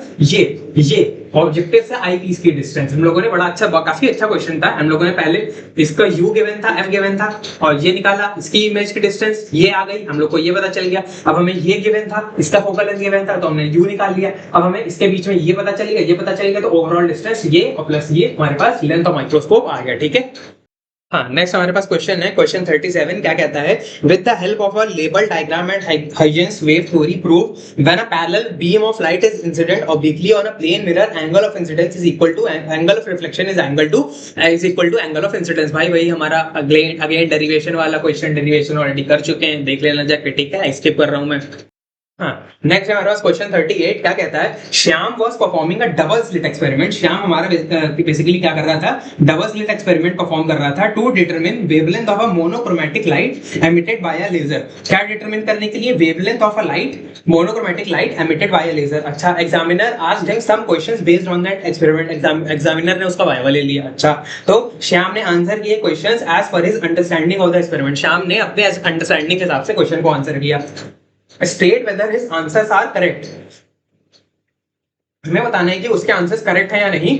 if incorrect right the correct answer, अगर करेक्ट नहीं है तो हमें करेक्ट आंसर लिखना है। ठीक है, तो सबसे पहले एग्जामिनर ने क्या पूछा कि what is meant bye fringe width, fringe width क्या होता है। तो हमने, हमारे श्याम बाबू ने क्या बोला, it is the distance between centres of bright band and the adjacent dark band. नहीं भाई, हम लोग का जो फ्रिंज विड्थ होता है बीटा, बीटा क्या होता है, बीटा होता है हमारा lambda D by D, lambda D by D हमारा होता है फ्रिंज विड्थ, ये होता है फ्रिंज विड्थ। और ये होता है हमारा दो कंसेक्यूटिव ब्राइट के बीच में, ये अगर हमारा ब्राइट है और ये हमारा ब्राइट 1 है, ये अगर हमारा ब्राइट 2 है, तो इनके बीच की डिस्टेंस को हम कहते हैं हमारा बीटा या फिर फ्रिंज विड्थ, है ना। ब्राइट और डार्क के बीच के डिस्टेंस को हम फ्रिंज विड्थ नहीं कहते, हम ब्राइट और ब्राइट के बीच के या फिर डार्क और डार्क के बीच के डिस्टेंस को हम क्या कहते हैं, फ्रिंज विड्थ कहते हैं, जो कि हमारा lambda capital D by small D होता है ना। और इसमें क्या लिखा है, श्याम भैया ने पहला आंसर तो गलत दे दिया कि it is the distance between centres of bright band and the adjacent dark band. नहीं है, हम लोग का ये होगा करेक्ट आंसर कि it is the distance difference between centres of centres of to consecutive bright bands, है ना, centres of to consecutive bright bands और टू कंसेक्यूटिव डार्क बैंड्स, ये हम लोग का सही आंसर होगा, हम लोग को जो लिखना होगा, ठीक है। फिर एग्जामिनर ने पूछा what happens to fringe width if blue light is replaced with red light. अच्छा, अगर ब्लू लाइट को रेड लाइट से रिप्लेस कर देंगे तो फ्रिंज विड्थ के साथ क्या होगा। अच्छा, तो अगर फ्रिंज विड्थ की बात करें तो ब्लू लाइट और रेड लाइट में फर्क क्या है, सिर्फ वेवलेंथ का जो डिफरेंस है। मतलब अगर हम मान लो की बात है ब्लू लाइट की बात करें तो lambda blue capital D by small D, और फ्रिंज विड्थ अगर हम रेड की बात करें मतलब ये हमारा ब्लू के लिए और ये हमारा रेड के लिए, तो ये कितना आ जाएगा lambda red capital D by small D. अच्छा, इसमें बोला क्या है कि what happens to fringe width if blue light is replaced with red light. अगर हम इसको हटा के इसको रख दें तो क्या हो जाएगी, तो श्याम ने बोला कि फ्रिंज विड्थ इंक्रीज कर जाएगी। अच्छा, हम लोगों को अगर इसको हटा के इसको रखेंगे तो हमारी फ्रिंज विड्थ इंक्रीज करेगी या नहीं चेक करते हैं। अगर हम लोग लैम्डा बी लेते हैं तो लैम्डा बी हम लोग को देखो, हम लोग का सीक्वेंस क्या होता है, B I B G Y O या आर, है ना, विब्योर। तो हमारा बी जो है वो आर है, बी जो है वो बी की जो वेवलेंथ है लैम्डा बी जो है वो क्या है, लैम्डा आर से कम है। लैम्डा बी जो है वो लैम्डा आर से कम है। अब एक काम करते हैं, दोनों साइड हम डी कैपिटल डी और स्मॉल डी से मल्टीप्लाई कर देते हैं, तो ये हमारा बन जाएगा lambda B capital D by small D less than lambda R capital D by small D, है ना, ये तो सेम ही है। अब ये हमारा क्या बन गया, ये हमारा ये बन गया फ्रिंज विड्थ, तो beta of blue is less than beta of red. इसका मतलब हम कहेंगे कि जो फ्रिंज विड्थ है ब्लू कलर के, फ्रिंज विड्थ है ब्लू लाइट के लिए वो कम है और फ्रिंज विड्थ जो रेड लाइट के लिए वो ज्यादा है। इसका मतलब अगर हम ब्लू लाइट को हटा के रेड लाइट को रख देंगे हमारे इसमें तो हमारा क्या हो जाएगा, फ्रिंज विड्थ बढ़ जाएगी, जो कि हमारे श्याम ने सही आंसर दिया, एकदम अच्छा दिमाग लगा आंसर दिया कि फ्रिंज विड्थ बढ़ जाएगी। क्यों बढ़ जाएगी, क्योंकि ब्लू का फ्रिंज विड्थ कम है, रेड का फ्रिंज विड्थ ज्यादा है। तो अगर हम ब्लू लाइट को हटाएंगे और रेड लाइट को लाएंगे तो फ्रिंज विड्थ क्या हो जाएगी, अब ज्यादा हो गई, पहले कम थी अब ज्यादा हो गई, अब ज्यादा हो गई, इसका मतलब फ्रिंज विड्थ बढ़ गई, फ्रिंज विड्थ हमारी पहले कम थी बढ़ गई, ज्यादा हो गई, तो फ्रिंज विड्थ इंक्रीज है। तो श्याम ने इसका करेक्ट आंसर दिया, ठीक है। फिर थर्ड पॉइंट क्या बोलता है कि what will happen to the interference pattern if one of the slits is closed. अगर हम दो में से, अगर हमारा जैसे YDSE करते हैं तो दो में से एक स्लिट को अगर हम क्लोज कर दें, ऐसे बंद कर दें, तो हमारी क्या होगा, इंटरफेरेंस पैटर्न में क्या फर्क पड़ेगा। अगर हमारे पास ये सामने स्क्रीन है, पहले ऐसे एक खुला था, दोनों स्लिट्स खुली थी, तो जिस तरीके से अब एक को हम बंद कर दें, एक खुली रहे, तो हमारे पास क्या होगा, तब हमारे पास फ्रॉनहोफर डिफ्रैक्शन हो जाएगा, सिंगल स्लिट डिफ्रैक्शन हो जाएगा। फिर डिफ्रैक्शन हो जाएगा तो अब इसमें क्या बोला है, डिफ्रैक्शन हो जाएगा, हमें ये पता चल गया, क्योंकि अगर सिंगल स्लिट है तो डिफ्रैक्शन होगा, डबल स्लिट हमारी YDSE Young's double slit experiment होता, ठीक है। The screen will be uniformly illuminated. हमारे श्याम ने कहा कि अगर हमारा सिंगल स्लिट होगा तो जो हमारी स्क्रीन होगी वो यूनिफॉर्मली इल्यूमिनेटेड होगी, मतलब ये पूरी ब्राइट होगी, सेम इंटेंसिटी से, मतलब ये जितनी ब्राइट यहाँ पर है उतनी ब्राइट यहाँ पर हर जगह होगी। अच्छा, मगर हमारे पास सच में डिफ्रैक्शन में कहीं सच में ऐसा होता है नहीं भाई, हमारे सेंटर में सबसे ज्यादा इंटेंसिटी होती है, फिर सेकेंडरी मैक्सिमा बनता है, फिर सेकेंडरी मैक्सिमा, जो हम लोगों ने ग्राफ देखा था ना अभी, कुछ ऐसा सा ग्राफ देखा था ना कुछ इस तरीके से, ऐसा बनता है, ऐसा ऐसा ऐसा ऐसा ऐसे ऐसा। तो इसमें क्या हो रहा था, इसमें यही तो हो रहा था कि यहाँ पर सबसे ज्यादा इंटेंसिटी थी, फिर इंटेंसिटी धीरे धीरे कम होती जा रही थी। तो हमारी बेसिकली यूनिफॉर्मली इल्यूमिनेटेड तो नहीं है, यूनिफॉर्मली ब्राइट तो नहीं है, यूनिफॉर्मली ब्राइट नहीं है। क्यों, क्योंकि हमारा डिफ्रैक्शन हो रहा है, तो हमारा ये यूनिफॉर्मली ब्राइट नहीं है, इस वजह से हमारी जो स्क्रीन है वो यूनिफॉर्मली इल्यूमिनेटेड नहीं होगी। तो इस वजह से हम कहेंगे कि यहाँ डिफ्रैक्शन हो रहा है, इस वजह से the screen will not be uniformly illuminated because diffraction take place and the intensity of various places will vary according to maxima and minima of हमारा डिफ्रैक्शन वगैरह, है ना, उसके हिसाब से हमारी क्या जो इंटेंसिटी है वो वैरी करेगी। इस वजह से हमारी यूनिफॉर्मली इल्यूमिनेटेड तो नहीं होगी हमारा। इसका मतलब श्याम ने क्या किया, इसका गलत आंसर दिया और हमने सही आंसर क्या बताया कि यूनिफॉर्मली इल्यूमिनेटेड नहीं होगी। आंसर रीजन भी बता दिया क्यों नहीं होगी, क्योंकि हमारे यहाँ पर डिफ्रैक्शन होगा, डिफ्रैक्शन में हमारी इंटेंसिटी क्या होती है, यूनिफॉर्म नहीं होती है, इंटेंसिटी हमारी मैक्सिमा मिनिमा अलग अलग होती रहती है, ठीक है। तो कुछ इस तरीके से हमारे श्याम ने दो गलत आंसर दिए, पहला गलत आंसर, दूसरा सही आंसर, तीसरा सही गलत आंसर, फिर से वापस, है ना। तो होपफुली ये पार्ट समझ में आया होगा, काफी अच्छा क्वेश्चन था। इसको आंसर किया कैसे किया जाता है मैंने बता दिया, ओरली बताया है, लिख लेना लैंग्वेज में कैसे लिखते हैं, है ना, बाकी सब कुछ सही है जैसा मतलब मैंने एक्सप्लेन किया, है ना। तो होपफुली इस पार्ट समझे हो कि बढ़ते हैं नेक्स्ट क्वेश्चन पे। हाँ, नेक्स्ट हमारे पास क्वेश्चन 39 पहला पार्ट है उसका। क्या कहता है, two identical thin convex lenses each having an optical power of 2d are kept in contact with each other, calculate focal length of the combination. अच्छा, दो कॉन्वेक्स लेंसेज को ऐसे जोड़ दिया है, इसका भी प्लस 2d है और इसका भी प्लस 2d है, तो अगर हम इसका फोकल लेंथ निकालें, इसका फोकल लेंथ कितना आ जाएगा 1/2 यानी कि 0.5 मीटर यानी कि 50 सेंटीमीटर। अच्छा, इसका 50 सेंटीमीटर और इसका भी क्योंकि सेम है तो इसका भी 50 सेंटीमीटर फोकल लेंथ आ जाएगा, f बराबर 50 सेंटीमीटर।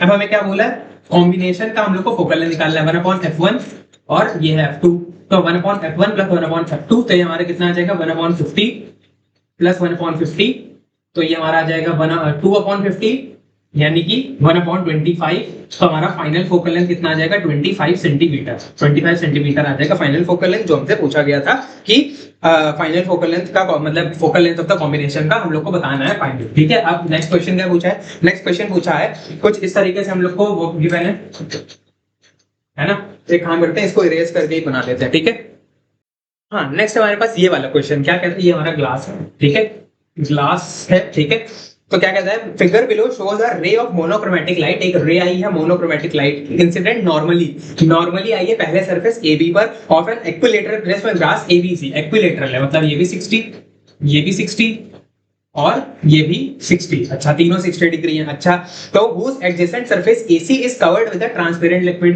AC को हम लोगों ने क्या कर रखा है, ट्रांसपेरेंट लिक्विड से कवर कर रखा है, जिसका म्यू क्या है, हम लोगों को क्या रिफ्रैक्टिव इंडेक्स ऑफ ग्लास 1.5 है। अच्छा, हम लोग को फाइंड करना है। ओके ओके, तो if the emergent ray grazes the surface, जो इमर्जेंट रे है वो हमारी सरफेस को ग्रेज कर रही है, तो हमें बताना है calculate refractive index of the liquid. हमें refractive index of the liquid बताना है, ये है म्यू ग्लास, ग्लास का म्यू कितना गिवन है 1.5, हमें म्यू ऑफ लिक्विड बताना है, म्यू ऑफ लिक्विड कितना है ये हमें बेसिकली बताना है। ओके, अब हमें क्या करते हैं, इसको सॉल्व करते हैं सवाल को। तो अब हम क्या करेंगे, पहले सरफेस पे स्नेल्स लॉ लगाएंगे, पहले सरफेस पे अगर स्नेल्स लॉ लगाएंगे तो ध्यान से देखो, अगर ये नॉर्मली आई है रे, नॉर्मली आई है रे, तो हम क्या कह सकते हैं, नॉर्मली आई है रे तो हम ये कह सकते हैं बेसिकली कि हमारा बेसिकली नॉर्मली आई है तो हमारा एंगल ऑफ इंसिडेंस यानी कि I0 है तो R भी 0, इसका मतलब हम कह सकते हैं R भी 0, यानी कि हमारा यहाँ पर देखो, यहाँ पर क्या होता है, ऐसे हमारा इसमें नॉर्मल बनाएंगे, इसमें नॉर्मल बनाएंगे और इसमें नॉर्मल बनाएंगे, तो हमारा यहाँ पे तो R0 आ रहा है और यहाँ पे R2 आता है और यहाँ पे R1 आता है कि नहीं, यहाँ पे R1 आता है और यहाँ पे R2 आता है। ठीक है, तो A हमारा किसके बराबर होता है R1, तो ये हमारा R1 है और R2 के बराबर। अब R1 तो हमारा 0 है क्योंकि हमारा एंगल ऑफ इंसिडेंस 0 है। एंगल ऑफ इंसिडेंस 0 क्यों है, क्योंकि नॉर्मली इंसिडेंट कराया, नॉर्मली इंसिडेंट कराए का मतलब है कि हमारा बेसिकली I क्या है, I0 है, I0 है तो R भी 0 हो जाएगा, I0 है तो R1 0 तो हमारा बेसिकली R1 0 है, तो A बराबर R2 हो जाएगा, यानी कि R2 हमारा कितना आ गया, R2 हमारा 60 डिग्री आ गया, R2 हमारा कितना आ गया 60 डिग्री आ गया। अच्छा, R2 हमारा 60 डिग्री आ गया। ओके, तो हमारा बेसिकली इस वाले सरफेस पे क्या हुआ है, इस वाले सरफेस पे हमारा एंगल ऑफ इंसिडेंस ये है R2 एंगल ऑफ इंसिडेंस, और यहाँ पे ऐसे ग्रेज होते हुए गया है का मतलब ये हमारा 90 डिग्री है हमारा एंगल ऑफ रिफ्रैक्शन। तो हम यहाँ पे स्नेल्स लॉ लगाते हैं, स्नेल्स लॉ लगाएंगे तो हमारे पास क्या आ जाएगा, mu of glass into sin R2 बराबर mu of liquid into sin 90। ठीक है, कुछ इस तरीके से म्यू ऑफ ग्लास कितना गिवन है 1.5, sin R2 कितना गिवन है sin 60 है ना, sin 60 बराबर म्यू ऑफ L, हमें यही डिफाइन करना है, sin 90 होता है 1। अब 1.5 इनटू sin 60 हमारा √3/2 बराबर म्यू L, यही हमारा म्यू L होगा। अब 1.5 कितना होता है, 1.5 होता है 3/2, तो हमारा म्यू ऑफ L कितना आ जाएगा, म्यू L हमारा फाइनली आ जाएगा 3√3/4। तो हम लोगों का बेसिकली रिफ्रैक्टिव इंडेक्स ऑफ हमारे लिक्विड का कितना आ गया, रिफ्रैक्टिव इंडेक्स ऑफ लिक्विड आ गया 3√3/4 है ना। तो इस तरीके से हम लोगों का ये वाला क्वेश्चन हो जाएगा कंप्लीट है ना, 3√3/4 इसका क्या आ गया लिक्विड का रिफ्रैक्टिव इंडेक्स। होपफुली समझोगे, पहले हम लोगों ने पहले सरफेस पे हम लोगों ने स्नेल्स लॉ लगाया, उस पे लगाने की जरूरत ही नहीं पड़ी, क्यों, क्योंकि हमारा ये अगर इंसिडेंट अगर हम लोगों ने नॉर्मली किया है तो I0 तो R0 है ना, I0 तो R0, या फिर हम अगर नहीं ऐसे नहीं समझ आता इसको लिख देते हैं, क्योंकि यहाँ पे एयर है तो 1 इनटू sin I है ना, जो भी यहाँ पे एंगल ऑफ इंसिडेंस होगा बराबर है ना। अब I तो हमारा 0 है, अब हमें फाइंड करना है कि R1 कितना होगा, तो हम क्या करेंगे म्यू जी है ना into sin R1। Okay, sin 0 कितना होता है 0 बराबर म्यू जी साइन R1। अच्छा, अब म्यू जी तो जीरो होगा नहीं, इसका मतलब साइन R1 को ही जीरो होना पड़ेगा। अब साइन R1 को जीरो होना पड़ेगा, इसका मतलब R1 को जीरो होना पड़ेगा। अब तो पक्का हो गया ना कि अगर हमारा एंगल ऑफ इंसिडेंस जीरो है तो R1 कितना होगा, zero. Angle of incidence zero, R1 zero, R1 को जीरो रखा तो हमारा बेसिकली R2 A के बराबर आ गया। A हमारा 60 डिग्री क्योंकि इक्विलेटरल प्रिज्म है, तो R2 60 डिग्री आ गया। फिर हमने सेकंड सरफेस पे स्नेल्स लॉ लगाया, म्यू जी अंदर का mu G into sine R2, इसके अंदर जितना एंगल बन रहा है बराबर म्यू एल इंटू साइन 90, क्योंकि हमारा ग्रेज करते हुए जा रहा है तो क्रिटिकल एंगल पे जा रहा है साइन 90, तो 1.5 इंटू साइन 60 बराबर म्यू एल, तो 3/2 इंटू रूट 3/2, म्यू एल कितना आ गया, √3/4 हम लोग का फाइनल आंसर आ गया इस क्वेश्चन का। ठीक है, एंड इसी के साथ हमारा ये वाला फर्स्ट पार्ट ऑफ हमारा क्या ऑप्टिक्स का क्वेश्चन प्रैक्टिस खत्म होता है। वैसे भी ये वीडियो काफी बड़ा हो चुका है ना, क्योंकि इसमें बहुत सारे क्वेश्चंस भी हमारे ऑप्टिक्स में है ना, तो होपफुली ये पार्ट समझ में आया होगा। तो thank you so much for watching. अब मिलेंगे किसी और वीडियो में, तब तक के लिए बाय बाय।